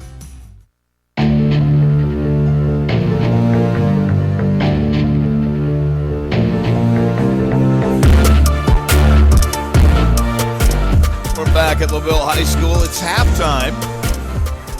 Homecoming. How did you know? I who did. was going to win? I picked the queen. That? I don't know. You just sometimes you get those feelings, and I just felt, and I already forgot her name, but they were all that's good. They were all pretty girls, and well deserving. But I just had a hunch for the one, so. I don't know. And it's amazing because we're watching them on the screen here. If you're listening to us, Max 98.3, that's great. But if you're also watching on LVH1, we're happy about that too. And you're watching them go across. As they go across, go across. You said, nope, she's going to win. She's going to win it. She just had that look of confidence. I don't know. Don't ask me who's going to win this game because I know. You're that good at it. Why don't you tell me? I don't. This game's wide open, and this has been a first half that I expected. I mean, I was happy to come up here and do this because this is. I kind of feel like this is a throwback game. Yeah. It's a throwback to the reason that you used to play football. I mean, playing it for the guys that came before you and for the guys that you're on the sideline with and the rivalries and the names of, like we said, Marty Huber was at Bremen football practice yesterday, the longtime coach. We talked about Don Bungie. Will Hostrauser was a coach here. He's in attendance. He hired Justin Begonia at Glenn when he was there. So there's all this stuff that's going back and forth, and this is kind of like an old-time football game and the way you and I remember it. Man, now that we can see the crowds, I mean, Bremen brought out full stands, and LaVille's already packed, and there's a lot of pride on the line here, and this game is up in the air. It's kind of shifted from what I thought it was going to be from the first quarter on, but Bremen stood tall here. That's the thing. Bremen has just made some really key defensive plays. LaVille has looked like they can do whatever they want to do, but then LaVille will just stand up at a key moment and turn them away. Or they had a low snap there that was a big loss. They had the interception basically in the end zone to kind of kill that drive. Just a big return by Bremen. That set up their score. That was probably the biggest play of the game so far. That just flipped the field and all the momentum. Yeah, even the band gets a standing ovation homecoming night, huh? I think that's great. It's great atmosphere up here. Now that we can see the field, the sun's down. The sun's down. So we were able to see what we're doing here. It was a little hard to see to spot the ball and stuff, but and you played. That's the thing we haven't mentioned. You played on this field. I think I did. I think this field was. Did. Well, I know. I did. I know, but. I think there's probably been a lot of updates, but back in the day, this Plymouth used to play LaVille here. You were that was always Plymouth's first or second game. You were like the. You don't even need to try to.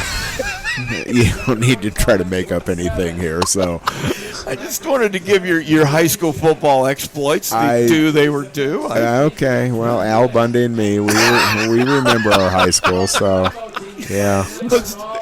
I don't know when we talked, it was a similar situation at Triton a couple of weeks ago with Bremen.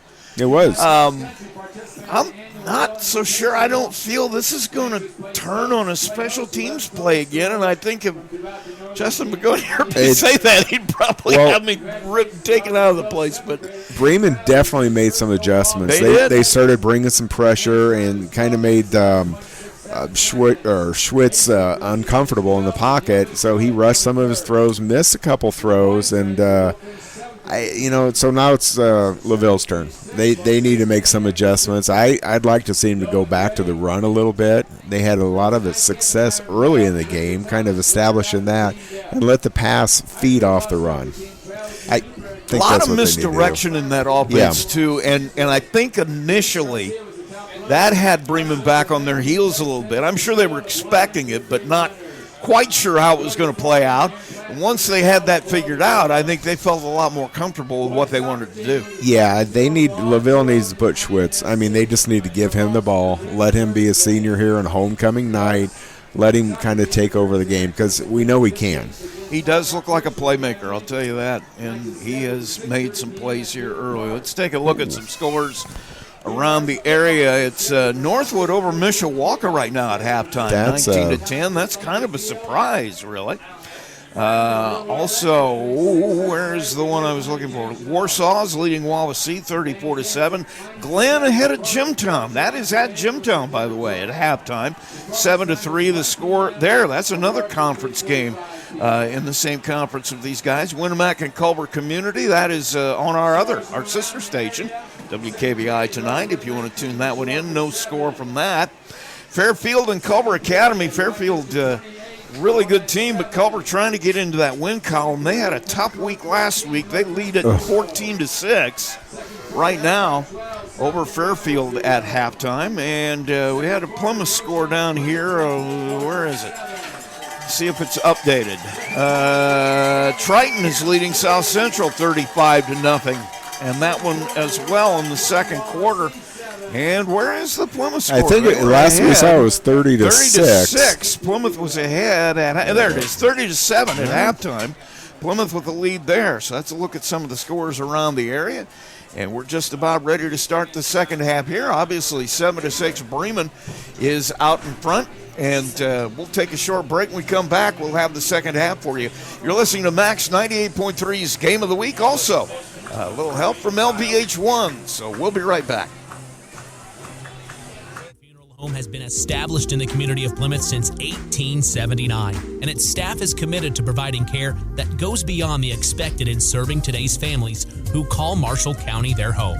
They welcome families seeking options and alternative ways to pay tribute to someone, from burial packages to pre-planning to planning a checklist.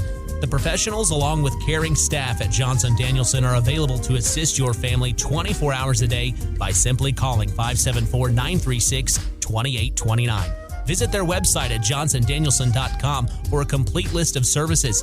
Johnson Danielson Funeral Home. Service beyond expectation. Your morning, it deserves more than just coffee. It deserves Big coffee. From velvety lattes to our famous sweet foam cold brews, every sip is brewed with love, laughter, and a splash of fun. All first responders and veterans receive a free brewed coffee and 20% off their entire order. Students and teachers receive 10% off with a valid school ID. Have the best day ever by stopping in to your family favorite local coffee shop where every cup comes with a smile and every day starts brighter. Stop in today and let's make it a big day. Big B Coffee, have the best day ever, located on Columbus Drive in Plymouth.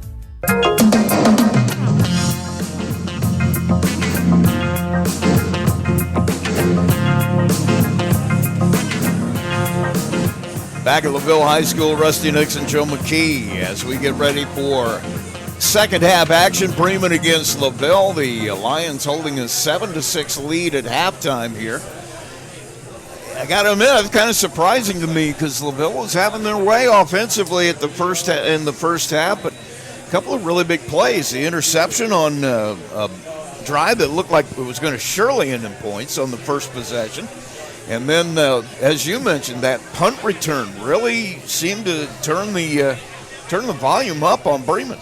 It did, and I'm just watching body language right now of each team. And LaVille, Coach Kaiser, he's going around talking to, I think, mainly the seniors and just kind of giving them reinforcement, kind of let's get going here. And LaVille looks like they're chomping at the bit. Yeah, I got to be honest with you. And Bremen looks like they're jumping up and down now. They both look a little bit antsy to get. They do. I going. think they want to get going here. Bremen's got all the momentum, and LaVille needs to get that back on their side. Special thanks to LBH1 for having us be their audio version here. And the Lancer Booster Club supports student athletes in all sports all year round. They're proud to support LBH1 Broadcasting. And go Lancers. Also, Hoosier Tire. You know Hoosier Tire. I do. They sign your checks, They do. Every 2 weeks they do, yeah. Whether it's the racetrack, the hardwood, or field tonight, the Hoosier Tire is driven to support the Lakeville community. They're just down the road here. They support LaVille and LVH1 Broadcasting. And thank you to Hoosier Tire. Also, the La Paz Lions Club, a big sponsor, proud to sponsor LVH1 Broadcasting. Lancer Athletics all year long. La Paz Lions Club, they serve. And I'll tell you what, these kids serve too. I'm always impressed with the job these guys do. You're talking 7th graders through high school, and just amazing. Just really nice job. And Wildauer will kick it off for Bremen to start the second half. LaVille will have the football. Line drive caught out there by Noah Menace. He'll bring it forward and gets all the way back to the 40. They're going to mark him at the 36. That's a lot shorter than I thought. They're not going to be too bad. They'll have him at the 38. It'll be 1st and 10. LaVille will have the football. And once again, they've looked very good and then just had drives stall late. I like to see him establish a run here, Rusty. Go behind number 76, Foster. Yeah, Foster's the guy. He's at that tackle position. Now Schwitt's ready to go. They'll hand it to Stafford. He gets stacked up, picks his way through. That's a good job of patience by your running back, as Stafford makes a 4-yard gain out of something that looked like it might be a loss. And it did. Again, Bremen was bringing all their linebackers there. So Watch for those quick hitters, maybe, like a tight end drag or even that middle screen. That middle's going to be open for LaVille. It was earlier. There was a pass dropped earlier on that looked like it might be 6. So Stafford to the right, man in motion. They'll fake the handoff, pitch to Stafford. He's got some room. He's got some room out there. Pippinger will close it down, can't make the tackle. And good job by Stafford. He'll drag the tackler, Hunter Ken, in a couple of yards, and it'll be a first down brought to you by First Source Bank. That was a nice read by Schwitz there on the pitch. I mean, they had one Bremen defender right there, and he read it perfectly. You're seeing Stafford, too. He looks like a guy, that zone running scheme. He's very patient. He picks his holes perfectly. They got a heavy look here to the right side, 2 running backs. They'll hand it off. Stafford goes to the right side. He'll cut it upfield. He'll pick up close to 5. They'll mark him down at the 36-yard line, and it'll be 1st and 10. Or no, second and 7. I'm sorry. And it looks like LaVille is trying to kind of establish the run game there a little bit, kind of settle things down. Let the big guys up front dictate this game. I'm all about that. Yeah. You didn't quite know how to throw me under the bus when I first wasn't going to say. Yeah, it's radio. They didn't know. We've been together long enough. Second and 6. Hand off to Stafford. He's got some room. He finds some room. He's up the middle into the secondary. He's all the way down close to the 20. And a big gain of 15 will have another first down for LaVille, brought to you by First Source Bank. That was kind of a draw play there, actually. Kind of looked off the receiver and gave him the ball wide open. Again, taking advantage of Bremen being aggressive there. Once again, Stafford just very, very patient, finding the hole. Men in the slots to both sides here for Schwitz. He'll send a man in motion as guest. He'll hand it off to Stafford, and he'll get wrapped up. Oh, don't do it. That's a fumble. That is a fumble, and it's going to be a huge mistake as Stafford was in the grasp and tried to make a big play, throw it back to Schwitz, and he didn't get it to him. It was on the ground, and coming up with it, I believe it was Pippinger. See the replay of this. That was he wasn't down. I don't think he was down. Now, he got tied up and then tried to get the ball back to Schwitz. Nothing. And it just gets out of his hand, and boy, just a big turnover here. Now Bremen out in a heavy formation. That was the old offense in a phone booth lineup. They had splits that were foot to foot, everybody right up on the line, pickup of about 5, and it looks like that's going to be the second half strategy. Let's just come right at them, hat on hat, see if we can wear them down. Well, this is that old school game. I like this. They're doing it again. They're right there. Tight ends on both sides, a heavy set to the right. Parrish up the right side. He'll be close to a first down, but drugged down before. He'll be at the 36. It'll be 3rd down and 2. LaVille's going to have to make some kind of adjustments to this offense right now. Clock running at 9:26. And this is the thing. Bremen has shown us both kinds of offense. They can spread it and go 5 wide. They can come in here and do what they're doing here. Tight ends on both sides. Running backs to the right with a running back behind the quarterback. They stopped him. And they stuffed him. Good job by the you know what? He got that second. It's close. They gave it to him. It's going to depend on the mark, and they're going to give it to him. Oh, it looked like I want to see that in a replay, too, because they had him stopped about a yard behind the line of scrimmage. So it'll be ruled a first down, brought to you by First Source Bank. Foster was there, and it'll be a first down for Bremen. So what we think doesn't matter, as you know. I think Jeff Kaiser having a word down there, too. 8:52 and counting now. 1st and 10, Bremen. They're back out in that heavy set. Quarterback under center, Wildauer. Whistle at the snap, and we've got what, a timeout? Or false start. Well, it's going to be a timeout here for Bremen, and we'll take a quick break as well. You're listening to Max 98.3's Game of the Week. It is Bremen 7 and LaVille 6. We'll be right back. Happening around the educational world. More and more high school graduates are attending smaller community colleges to start their educational journey. At Marian University's Ancilla College, we welcome students from all walks of life. The opportunities at Marian University are endless, from living on campus to being a collegiate student athlete. From day one, your professors will help you create a plan for a success at Marian and beyond. Find out more about Marian University's Ancilla College through our website at marian.edu/Ancilla today.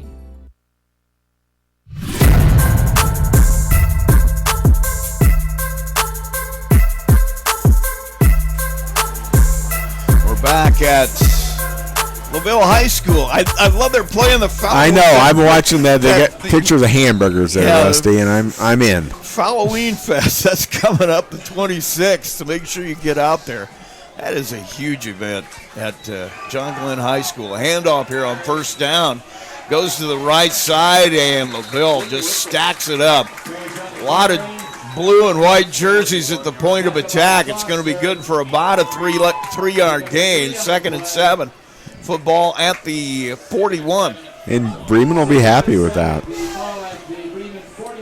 I get the feeling that was the halftime talk. Let's just get 3 to 4 yards, run the clock.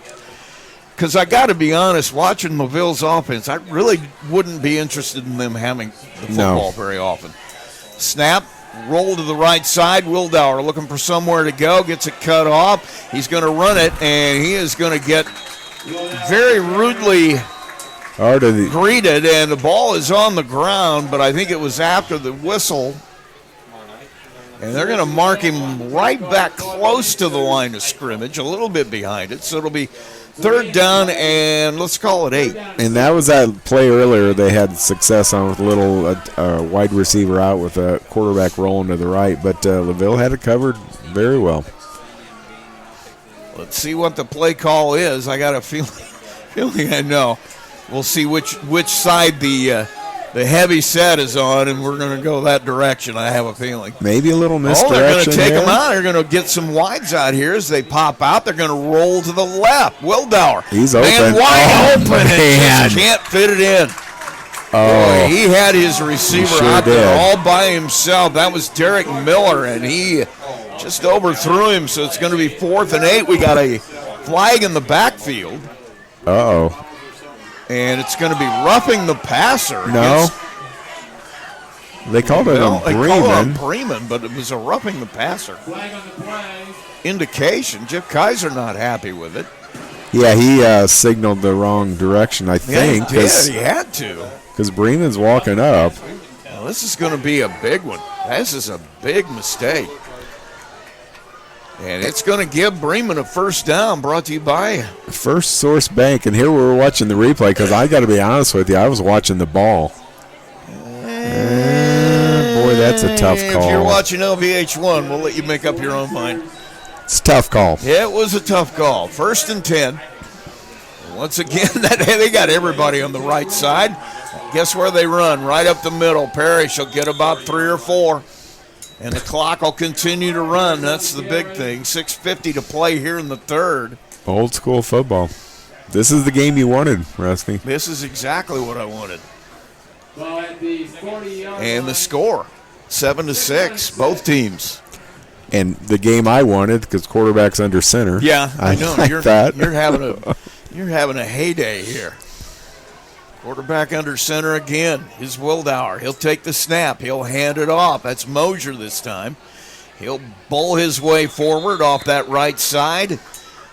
You know, and you look at the lineman, you got, who is that out there? Fredrickson is still blocking his man 20 yards downfield. Yeah, I noticed that.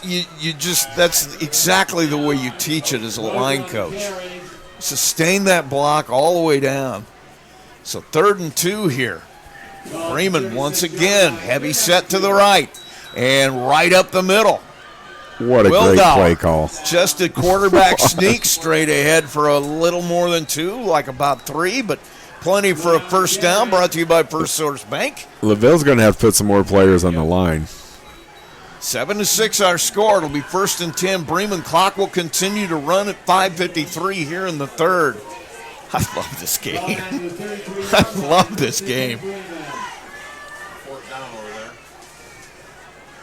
So it'll be 1st and 10. Football at the 33. Snap, handoff. That's Mosier. He's going to bull his way ahead for about 2 or 3.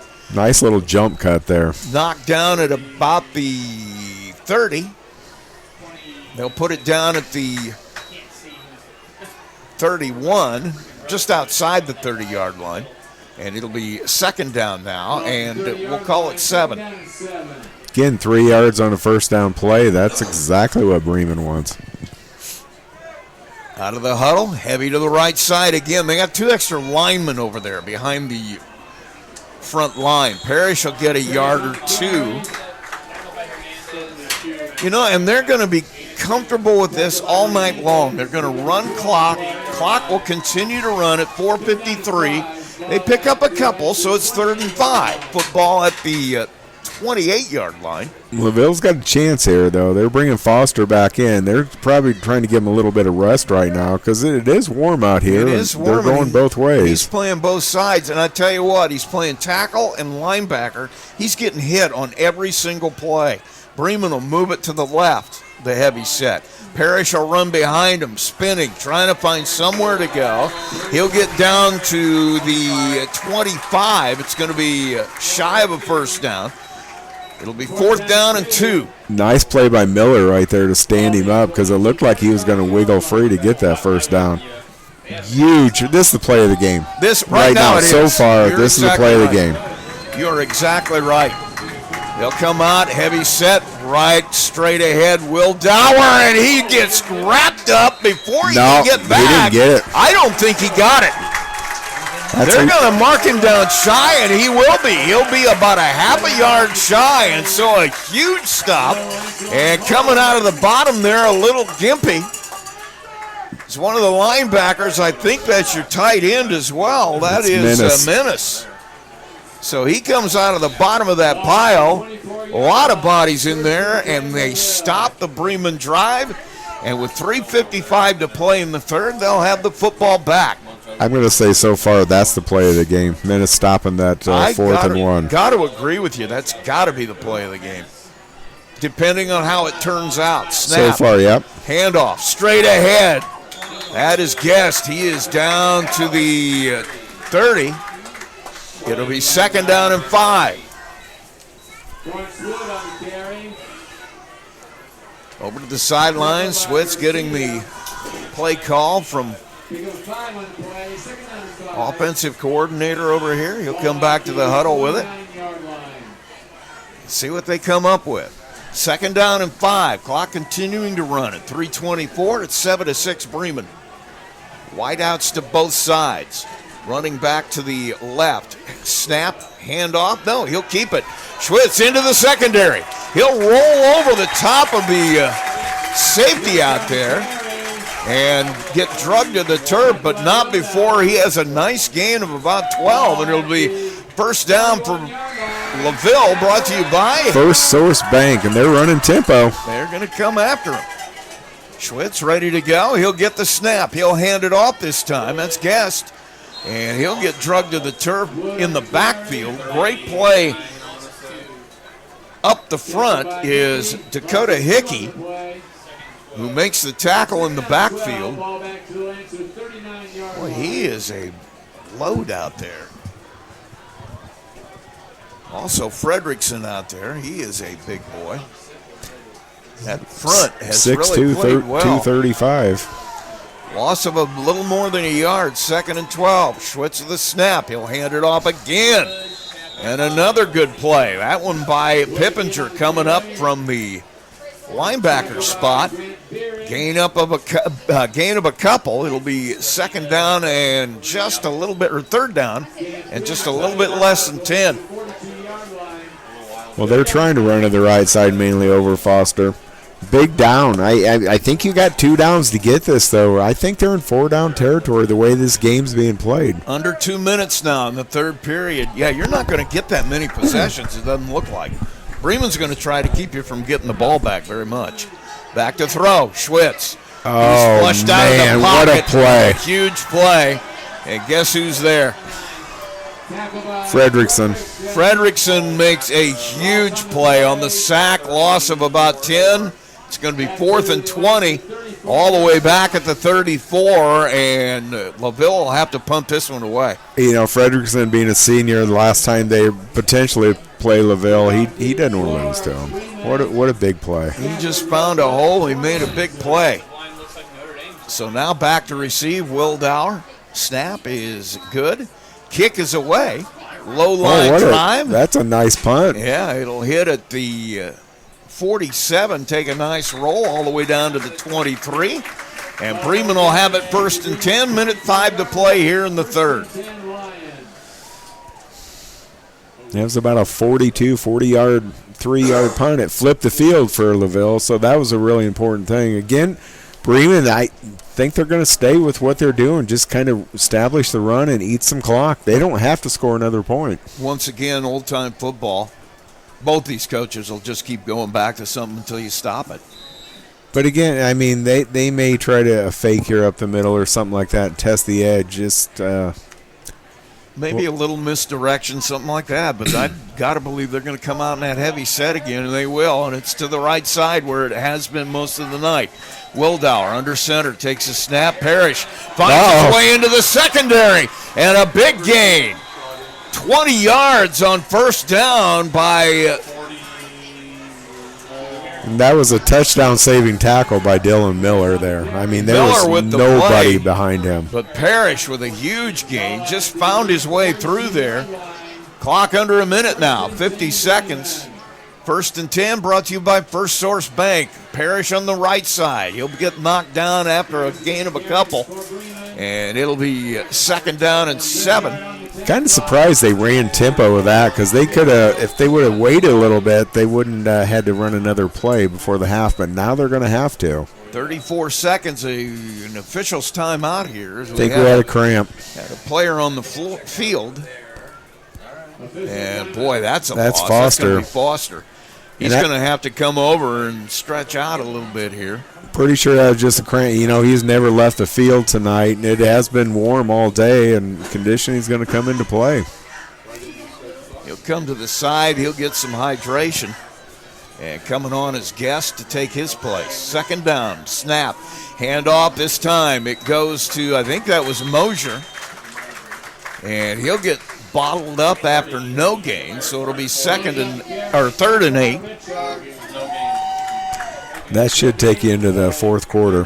They don't have to run another play. I'd be surprised if they do, and the coaches are coming on the field, so they will not. So that's probably going to end the 3rd quarter, and it will. And we will head to the final 12, and our score is 7-6. Bremen with the lead. We'll be right back. Max 98.3's Game of the Week, broadcast here on LVH1. There's a trend happening around the educational world.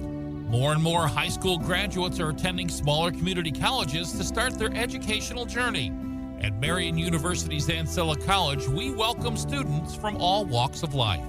The opportunities at Marian University are endless, from living on campus to being a collegiate student athlete. From day one, your professors will help you create a plan for a success at Marian and beyond. Find out more about Marian University's Ancilla College through our website at marian.edu/Ancilla today.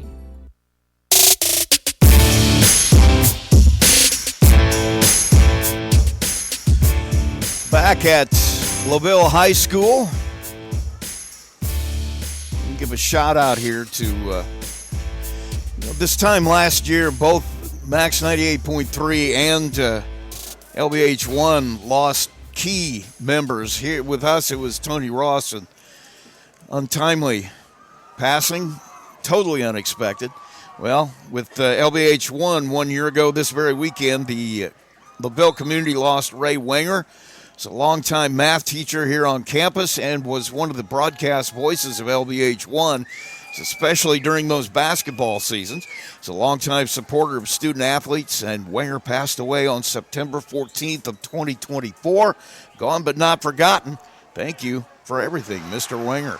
And a pass out into the flat is going to be complete by Wildauer. It looks like he hit Parrish out there, and it'll be good for a First Source Bank 1st down.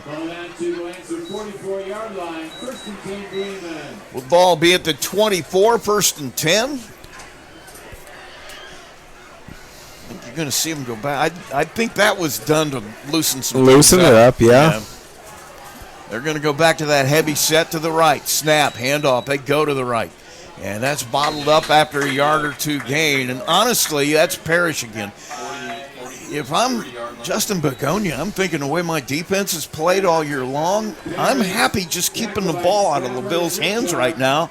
I'm winning the football game. Yeah, you want to go down and get maybe even a 2-score lead here if they go for 2, because giving the ball back to LaVille, they have drove the ball all night. I mean, just kind of shot themselves in the foot a couple times, but they've shown the ability to move the ball. You don't want to. How important are turnovers? 2 of them for LaVille tonight that they've lost. Right up the middle. Once again on that heavy set. And look at that pile just moving. To move. You were in a couple of those piles over the years. In the bottom of them. I was never that guy pushing. Yeah. That was Mosier. He'll pick up a few. He's all the way down to the 37-yard line. It'll be 3rd down, and we'll call it 4. There's some weird things happen at the bottom of that pile too. I think there's some weird things that happen out there that you don't know. Some things said, and some There's some things that go on. Bremen to that heavy set. They'll hand it off to Perry. She'll go to the right side again. It's going to be a first down. It's going to be good enough for a first down. He'll pick up 3 or 4, and Bremen will take that all night long. They will. That'll be another couple of minutes off the clock, if anything, and that was a short third quarter with Bremen kind of controlling the line of scrimmage. First down brought to you by First Source Bank, and it'll be at the 33. Under 10 minutes to play in this one. You're right. That third quarter was only 3 possessions. Bremen had it twice. LaVille had it once. Now out in that really heavy set to the right, they're going to go straight ahead. And Wildauer gets kicked back, but he'll dive back in there. I'm trying to see who got that. Football be close to the 30. They're going to mark it at the 31. Pick up a 2. That was a nice play by Guest. He was in there, right away. He's had a nice game tonight. 2nd and 8. Like I said, this is a throwback game. This is what you used to see back in the 70s. Yep, we kind of let the clock run down now. Out of the huddle, under center. Heavy set moves to the right side with Pippinger and Miller. Up the left side, I should say. And going up the left side, Mosier will pick up a couple of yards. Not a lot, but a little. And Bremen's kind of telegraphing what they're going to do. Their strong side, that's where they're running right now. So be ready for some kind of misdirection here or some kind of keep. Screen pass, maybe? Yeah. Or coming out from under center and rolling out one way or the other would probably be a decent idea. We'll see. 3rd down and we'll call it 7. Football at the 30. Heavy set to the right. They'll move to the left now. Snap. Handoff to the left. Parrish gets past a tackle. Somehow gets into the secondary, but he's driven all the way back to the 35. I think they'll mark him at the 27. He's going to be well short of the first down. It's going to be 4th and really long. 4th and long, but I think Bremen, you got to go for it. Like you said, go out and win the game. There was no reason for him to punt here, and that would be that'd be about a 45-yard field goal, and I don't know that they have that. I'm not sure they got that. And why not? Really, This is the play of the game. Okay. The other play was the play of the game, wasn't it? This is the play of the game here. Roll out to the right, looking to throw. Man is open, and he catches it. Wow. It's going to be a first down. Wow. Huge play for Derek Miller. And that was a tough catch, too. Thrown a little bit behind him. Miller came out of the backfield. He and Pippinger are the ones that are the heavy part of that set on one side or the other. Mosier will come out now. Parrish will go to the sideline. And a first down brought to you by First Source Bank. If Bremen scores here, that is definitely the play of the game. They're heavy to the left now. They'll run to the left. Mosier will cut it back towards the middle. He is thrown to the turf by The LaVille front led there by Cole Stafford. So 7:08 to play. Clock running. 7-6 Bremen. They have it second down. And 7, the football at the 13-yard line. There have been no surprises here. They're telling you where they're going to run the ball. This has been old school football. It's like, here we come. Can you stop us? For a great part of the night, it's been LaVille's approach as well. Now a heavy set to the right. Snap. They'll run, or to the left. They'll run to the left. Nice play. Great play. Great play out there by Chase Lee. Yep, that was a nice play because he was going to cut that to the outside, and he had a lot of room. Snaked in there and caught him by the ankle. And so Parrish goes down after a really no gain. It's a loss of 1. So it'll be 3rd and 7, football at the 13. Obviously, you're still in 4-down territory. Do you take a shot here? Because then that will give you 2 shots and at it. Clock running at 6:07. That's as important as anything. Running the time. Snap. Pitch to the right. Running back. Looking for room is Parrish, and he's knocked to the turf. Shy of the 10. So it'll be 4th down and long here. Pick up maybe a yard. Football at the just outside of the 11, closer really to the 12. So 4th and long again. This is the play of the game.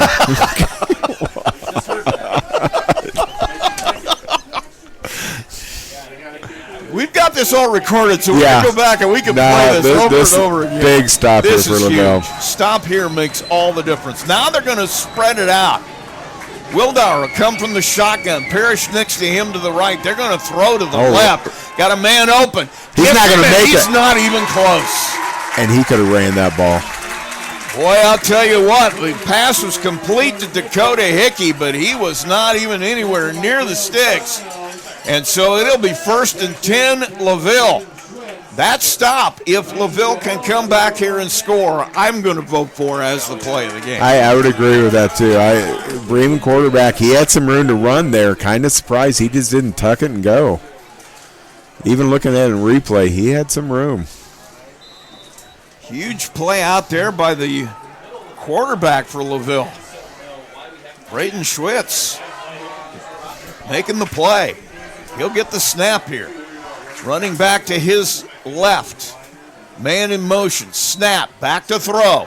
Looking down the left side. Has a man. Got him. Oh, man, that was a good, had him open. Ball. Connor Amore had about 2 steps on Wildauer. Perfectly thrown ball, and he just couldn't haul it in.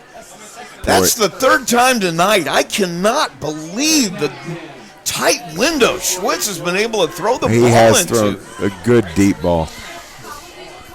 Really good throw, but Amore just couldn't come up with it. So it'll be 2nd down, clock stop at 5:06.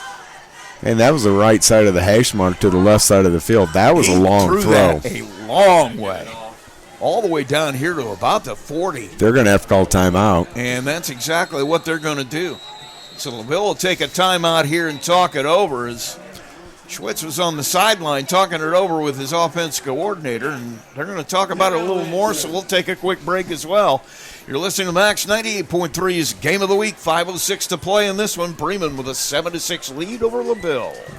McDonald's restaurants in Plymouth and Bremen, Indiana are now owned and operated by local residents Bill and Flo Bolt. Bolt Enterprises are proud to own and operate all 4 McDonald's restaurants in Marshall County. Become part of the McDonald's family today with Bolt Enterprises McDonald's.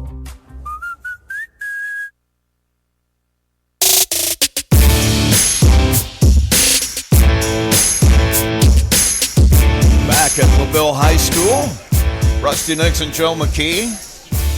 I want to give another mention to the Halloween Festival coming up at Glenn High School. I'm going to go to that, Rusty.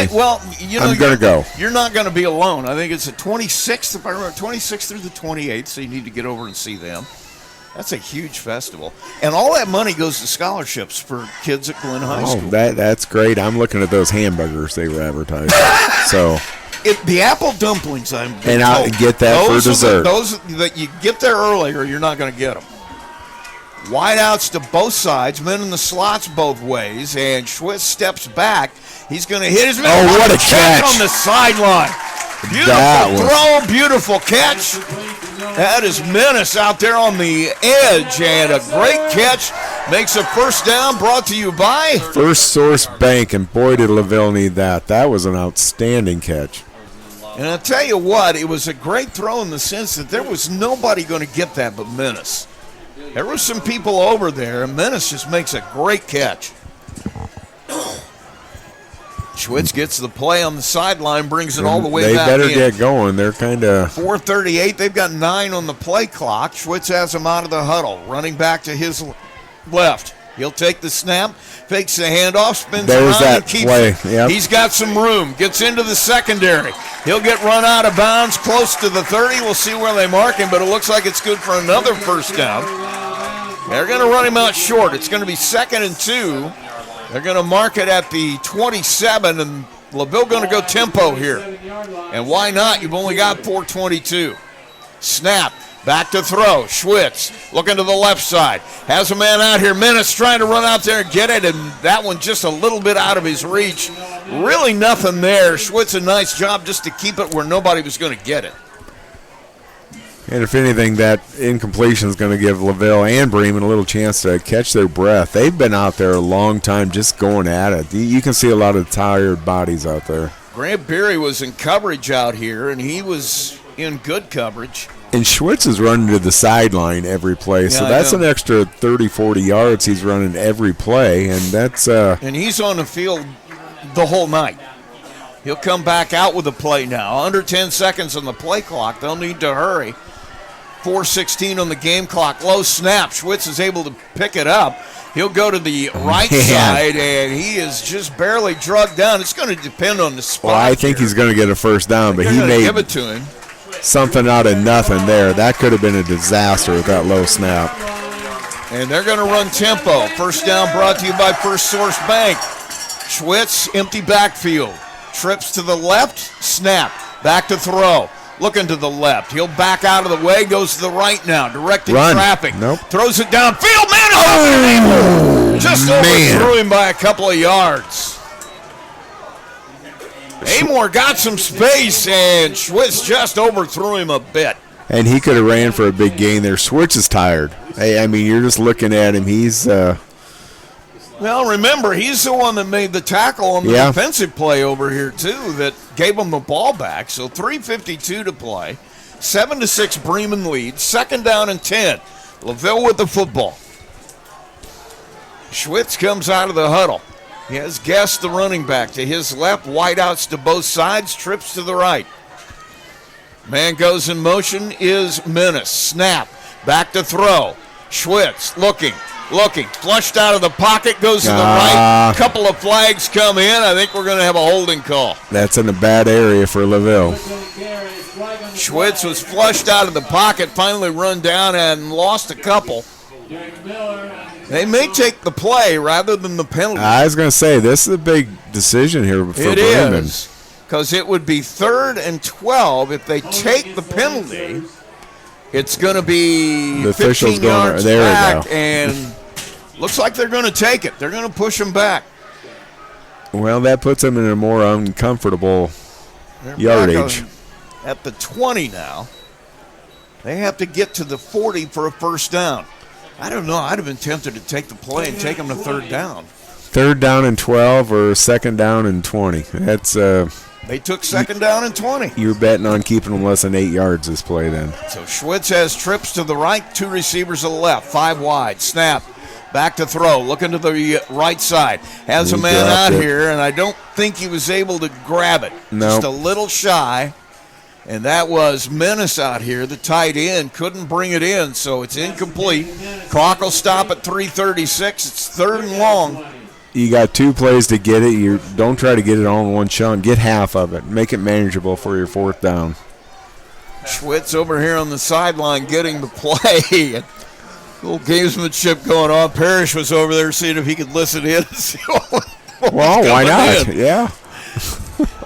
He'll come out. He's going to play defense wide out here on Dylan Miller for Bremen. They got trips to this left side. 5 wide again. Back to throw. Schwitz going to throw it downfield.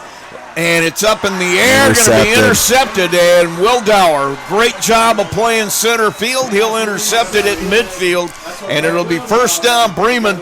They have it with 3:28 to play, a 1-point lead, and that's a big play. Little underthrown, but LaVille was in a really bad situation. They kind of had to go that 50-50 ball. So it'll be at the 49-yard line, 1st and 10, Bremen. And the running game in this second half has just eaten all of this clock. We had all our scoring. I think it was in the first quarter for LaVille with a 6. And then Bremen scored in the second quarter, but we've been in a scoreless tie here in the second half, right up the middle again. Pick up a 3 or 4. Clock will continue to run, and Bremen will take that anytime they can get it. LaVille still got 2 timeouts left. They were forced to take the one earlier, but now when do you use them is the question. Well, you really got to get the ball back. They can't give up a first down. No. 3 minutes now left in this one. Bremen with a 7-6 lead. People out here tonight have been blessed with some old-time football. Mano a mano, hat on hat. And Bremen will come out again in that heavy set right. Snap, they'll hand it off, go to the right.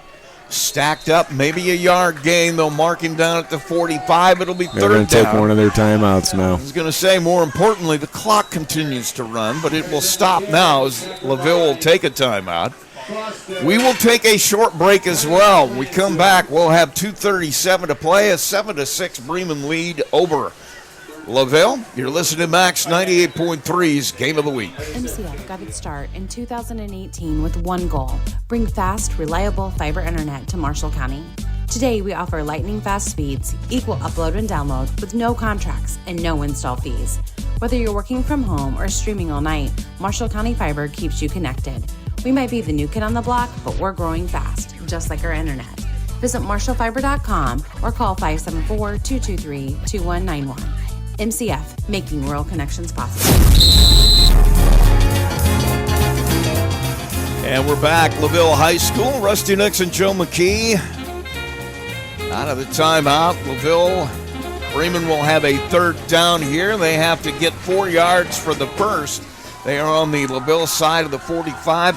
LBH1, our partners tonight on this broadcast. Thanks for letting us be a part of it. The scoreboard you see if you're watching on LBH1 is brought to you by Cornerstone Community Fellowship. They're proud to support LBH1 broadcasting all year long. You got the Lancer Booster Club also that supports them all year. Hoosier Tire, the La Paz Lions, and supporting a good cause. You know, BH1, those kids are doing a great job. There it is. You've seen that coming. Wildauer will bring it out. He'll go to the left. He's got plenty of room. Gets into the secondary. He's breaking tackles. Seen that coming. And he's all the way down to the 20. Big play for Bremen, and that is a backbreaker. That was a nice play call. We've seen him kind of setting that up, and that's great job by Bremen. Wildauer takes it out to the left side, a big pickup. All the way down to the 21-yard line. It'll be 1st and 10, brought to you by First Source Bank. And the play will come in from the sideline. I got a feeling this is going to be, I don't know, maybe Parrish on a handoff to whichever side the 2 running backs are on. I got a feeling that might be what we're going to see. So I'm guessing to the right. Snap, and guess what? Parrish to the right. He'll pick up a couple. And they'll be happy to take that. Let the clock run. We're going to get a timeout here, I'm sure, by Jeff Kaiser. And that'll be their last one. So we'll keep it here. So quick math says if they can stop Bremen in the next 3 downs, they will get the ball back, but not with a lot of time left. Well, I tell you, this has been just a slugfest.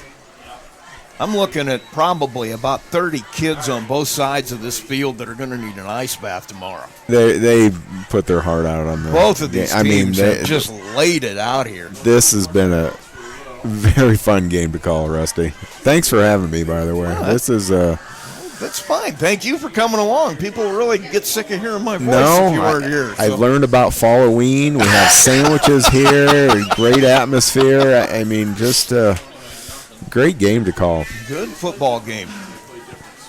7-6 our score. Bremen with the lead. They have the football with 1:54 to play. It's 2nd and 7. Football's at the 18. I got to feel right now all you're thinking about if you're in green and white is don't turn fumble. It over. Don't fumble. And why wouldn't you just quarterback sneak? I was going to say, why don't you? Get your couple yards each, and that's probably what's going to happen because you can run the clock pretty much out. Th're going to go to what looks a lot like victory formation. Well, they'll hand it off to. Oh boy, that was a hit! Tackle.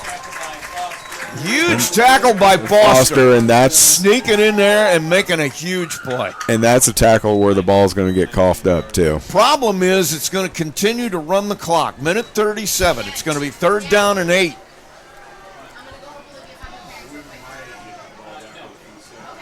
I would think Bremen just let the clock run out or call a timeout with 1 second. Maybe. You can let it. You're in 3rd down. You can run the football twice and run 80 seconds off of this clock. So you're very close to being able to run the clock out. And that's exactly what they're going to try to do, I'm sure. You got 3 seconds. You'll get 40 seconds after this one. You'll get to run the play. Depending on the end of the play there, you get 40 more seconds at the end of it. You could run this clock out now if you're Bremen. It's going to be close. Well, after 3rd down, they're going to get the 35, 40 seconds. Then 4th down, it'll turn. I think LaVille's still going to get the ball back. 20, 30 seconds to go. We'll see what happens as both teams are on the sideline now talking it over. Once again, if you're Bremen, I agree with you. I don't know why you just don't run a quarterback. Yeah, just take a knee or go in victory formation. Take the loss. Who cares? The clock is your friend right now. The clock is definitely your friend, and so is the scoreboard at 7-6. And even if you give them the ball here, they've got to go almost 80 90 yards. Yeah. They got to go 80 yards to score. That is hard to do anywhere.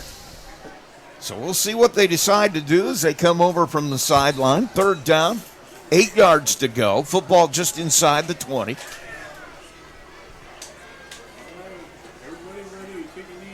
Mosier comes out. He is the halfback on this. Wouldn't even hand it off. Sneak over the left side with that heavy formation. They'll hand it off to Mosier, and he's going to make it irrelevant. He's going to be close. He's right on it. Right on the 1st down.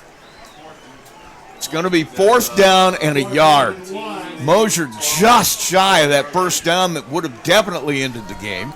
Now Bremen has to run one more play with 26 on the play clock.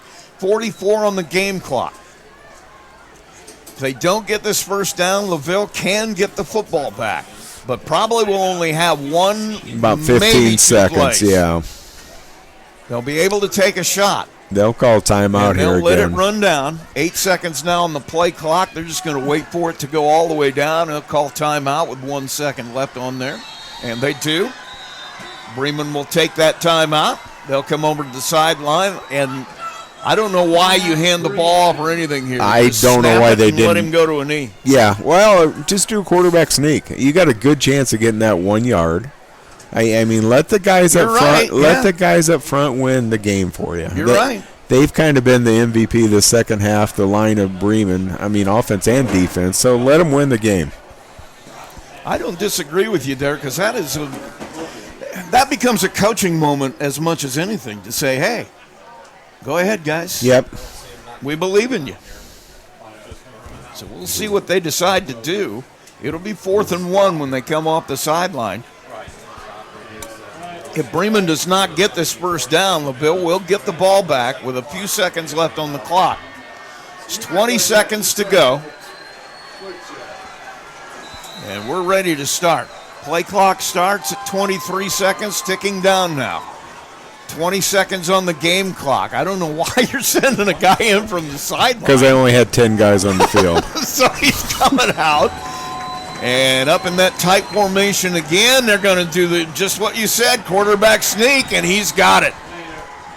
Let the big guys Line win. surge will get it. It'll be a 1st down. The first down brought to you by First Source Bank. And that'll do it. Bremen won't have to run another play. The clock at 17. It'll start when they set the ball down. It is first and goal. Football just inside the 10. And Lions won't even run another play. That'll do it. Boy, I tell you, what a game. What a good game. What a game. Both of these schools, and there is nobody. Nobody got cheated. Nobody on that field left anything on the sideline. There was nothing but effort out there from both sides. And Bremen comes away with a 7-6 win here on the border war on a Friday night. It was a border war. We're going to take a break. We come back. We'll have our post game coming up right after this. You're listening to Max 98.3's Game of the Week. Our final score is Bremen 7, LaVille 6, and we will be right back. REMC, they are more than just your electric provider. They're your neighbors, your partners, and your connection to a brighter future. Since 1936, they have been powering homes, farms, and businesses with reliable service, innovative energy solutions, and a commitment to our community that never wavers. It's not just about keeping the lights on, it's about keeping our community strong. Marshall County REMC, powering progress, powering you. Learn more at marshallremc.com. There's a trend happening around the educational world. More and more high school graduates are attending smaller community colleges to start their educational journey. At Marian University's Ancilla College, we welcome students from all walks of life. The opportunities at Marian University are endless, from living on campus to being a collegiate student athlete. From day one, your professors will help you create a plan for a success at Marian and beyond. Find out more about Marian University's Ancilla College through our website at marian.edu/Ancilla today.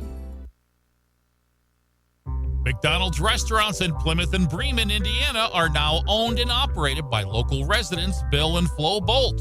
Bolt Enterprises are proud to own and operate all 4 McDonald's restaurants in Marshall County. Become part of the McDonald's family today with Bolt Enterprises McDonald's.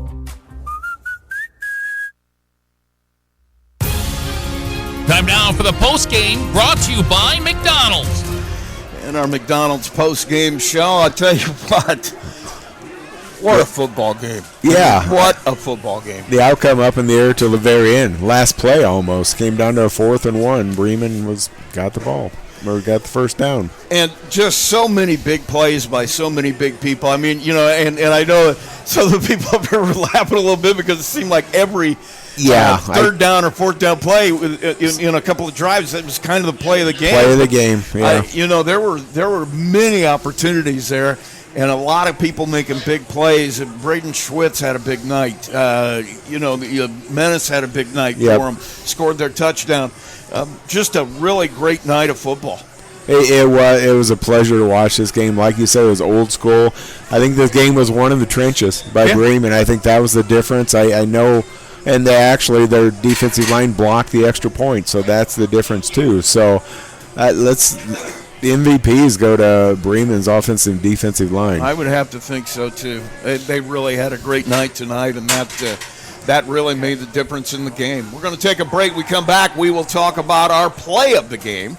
I think we're in agreement on what this is going to be. We are. So we'll take a break. We'll be right back. McDonald's restaurants in Plymouth and Bremen, Indiana are now owned and operated by local residents Bill and Flo Bolt. Bolt Enterprises are proud to own and operate all 4 McDonald's restaurants in Marshall County. Become part of the McDonald's family today with Bolt Enterprises McDonald's. Here's the play of the game, brought to you by Absolute Plumbing, Heating, and Cooling. You know, play of the game, and like I said, people were laughing at us up here because it seemed like we're saying play of the game every other play here as it came down to the end. But, you know, I got to feel like you did. The play of the game was Jack Wilder pulling that ball and taking it off around the left side on that sneak. It was, and right here we're looking at it, and Bremen kind of set that up. I think, you know, the coach kept that in his back pocket for when he needed it, and boy, did they need it there. And they got a big play out of it. And really, if LaVille makes a play there, They get who the ball knows? back. They get the ball back in great field position, and who knows what happens after that. So that is our play of the game, is the run by Jack Wildauer around that end. We're going to take another break. We come back, we'll have both of our players of the game for LaVille and Bremen after this one. So stay tuned. We'll be right back. Absolute Plumbing, Heating, Cooling of Plymouth has become one of the leading service companies in northern Indiana. Serving Marshall, Stark, St. Joe, Fulton, LaPorte, Elkhart, and Kosciuszko County since 2014. They specialize in residential, commercial plumbing, heating, and cooling services. They also handle drain cleaning, water heater repair, commercial refrigeration, furnaces, generators, and much more. And they're the area's only York brand dealer. That's why Michiana has made Absolute Heating and Cooling their one-stop shop for service needs. Locally owned and operated with over 20 years of experience in the trade. Visit their website at absolutephc.com for complete service information. Absolute Plumbing, Heating, and Cooling, the area's top York brand dealer. Who doesn't like pizza, right? But have you tried the pizza at Bourbon Street Pizza lately? More fresh ingredients and a new pizza sauce recipe. It's like a slice of heaven each and every time you take a bite. And now there's 16 new style of pizzas for you to choose from on the menu. And let's not forget the mouth-watering wings or their 5 different pasta dishes to choose from. Bourbon Street Pizza with area locations in Plymouth, Culver, Argus, Walkerton, Napanee, and in Bourbon. If you're looking for a quick and delicious dinner for the entire family to enjoy, look no further than a Bourbon Street Pizza location near you. Culver's Portside Marina handles all water and recreational needs. When it comes to pontoons, Godfrey leads the industry in performance and quality, and Portside Marina has them in stock. From Sanpan, Aqua Patio, Sweetwater, and Monaco pontoons, if you're looking for a family boat, Culver's Portside Marina can help. Discover the evolution of the wake boat through luxury models offered from Centurion and Supreme Surf Boats. Yamaha Wave Runners and Kawasaki jet skis are on the showroom floor waiting. Located at 514 West Mill Street in Culver. Stop in or call them at 574-842-5000. Culver's Portside Marina. Bourbon Street Pizza presents the player of the game. And we're back. Rusty Nixon, Joe McKee. We have a couple of players of the game here. First of all, let's talk about LaVille's player of the game. I think we're both in agreement on him. We are. We're gonna go with the tight end, Menace. Noah Menace. He scored the only touchdown for LaVille on a pass reception and made a lot of big plays on defense, and just had an all-around good game. And then on the Bremen side of the football, we're going to go with the big guy, the big running back, Logan Mosier, who, he was punishing in there in the crunch time. On both sides of the ball, too. It wasn't just, but he kind of carried the load there and kind of just said, give me the ball and I'll get 3 yards for you. So, great game. We're going to have to bring these LVH1 guys with us.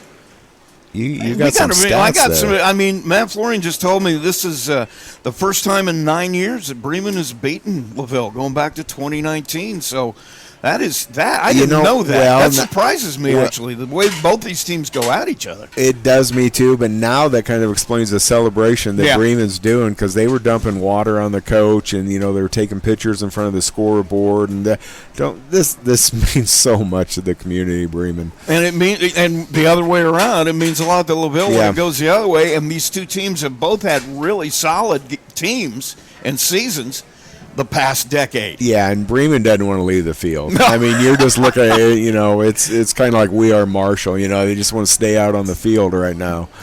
I want to talk about some of the students here for LBH1. I know they want to get a graphic up here to show you the people who. These are the guys, if you're watching, that have been helping us tonight. And I tell you what, I feel like I'm working at CBS or something. I feel like my game got elevated tonight.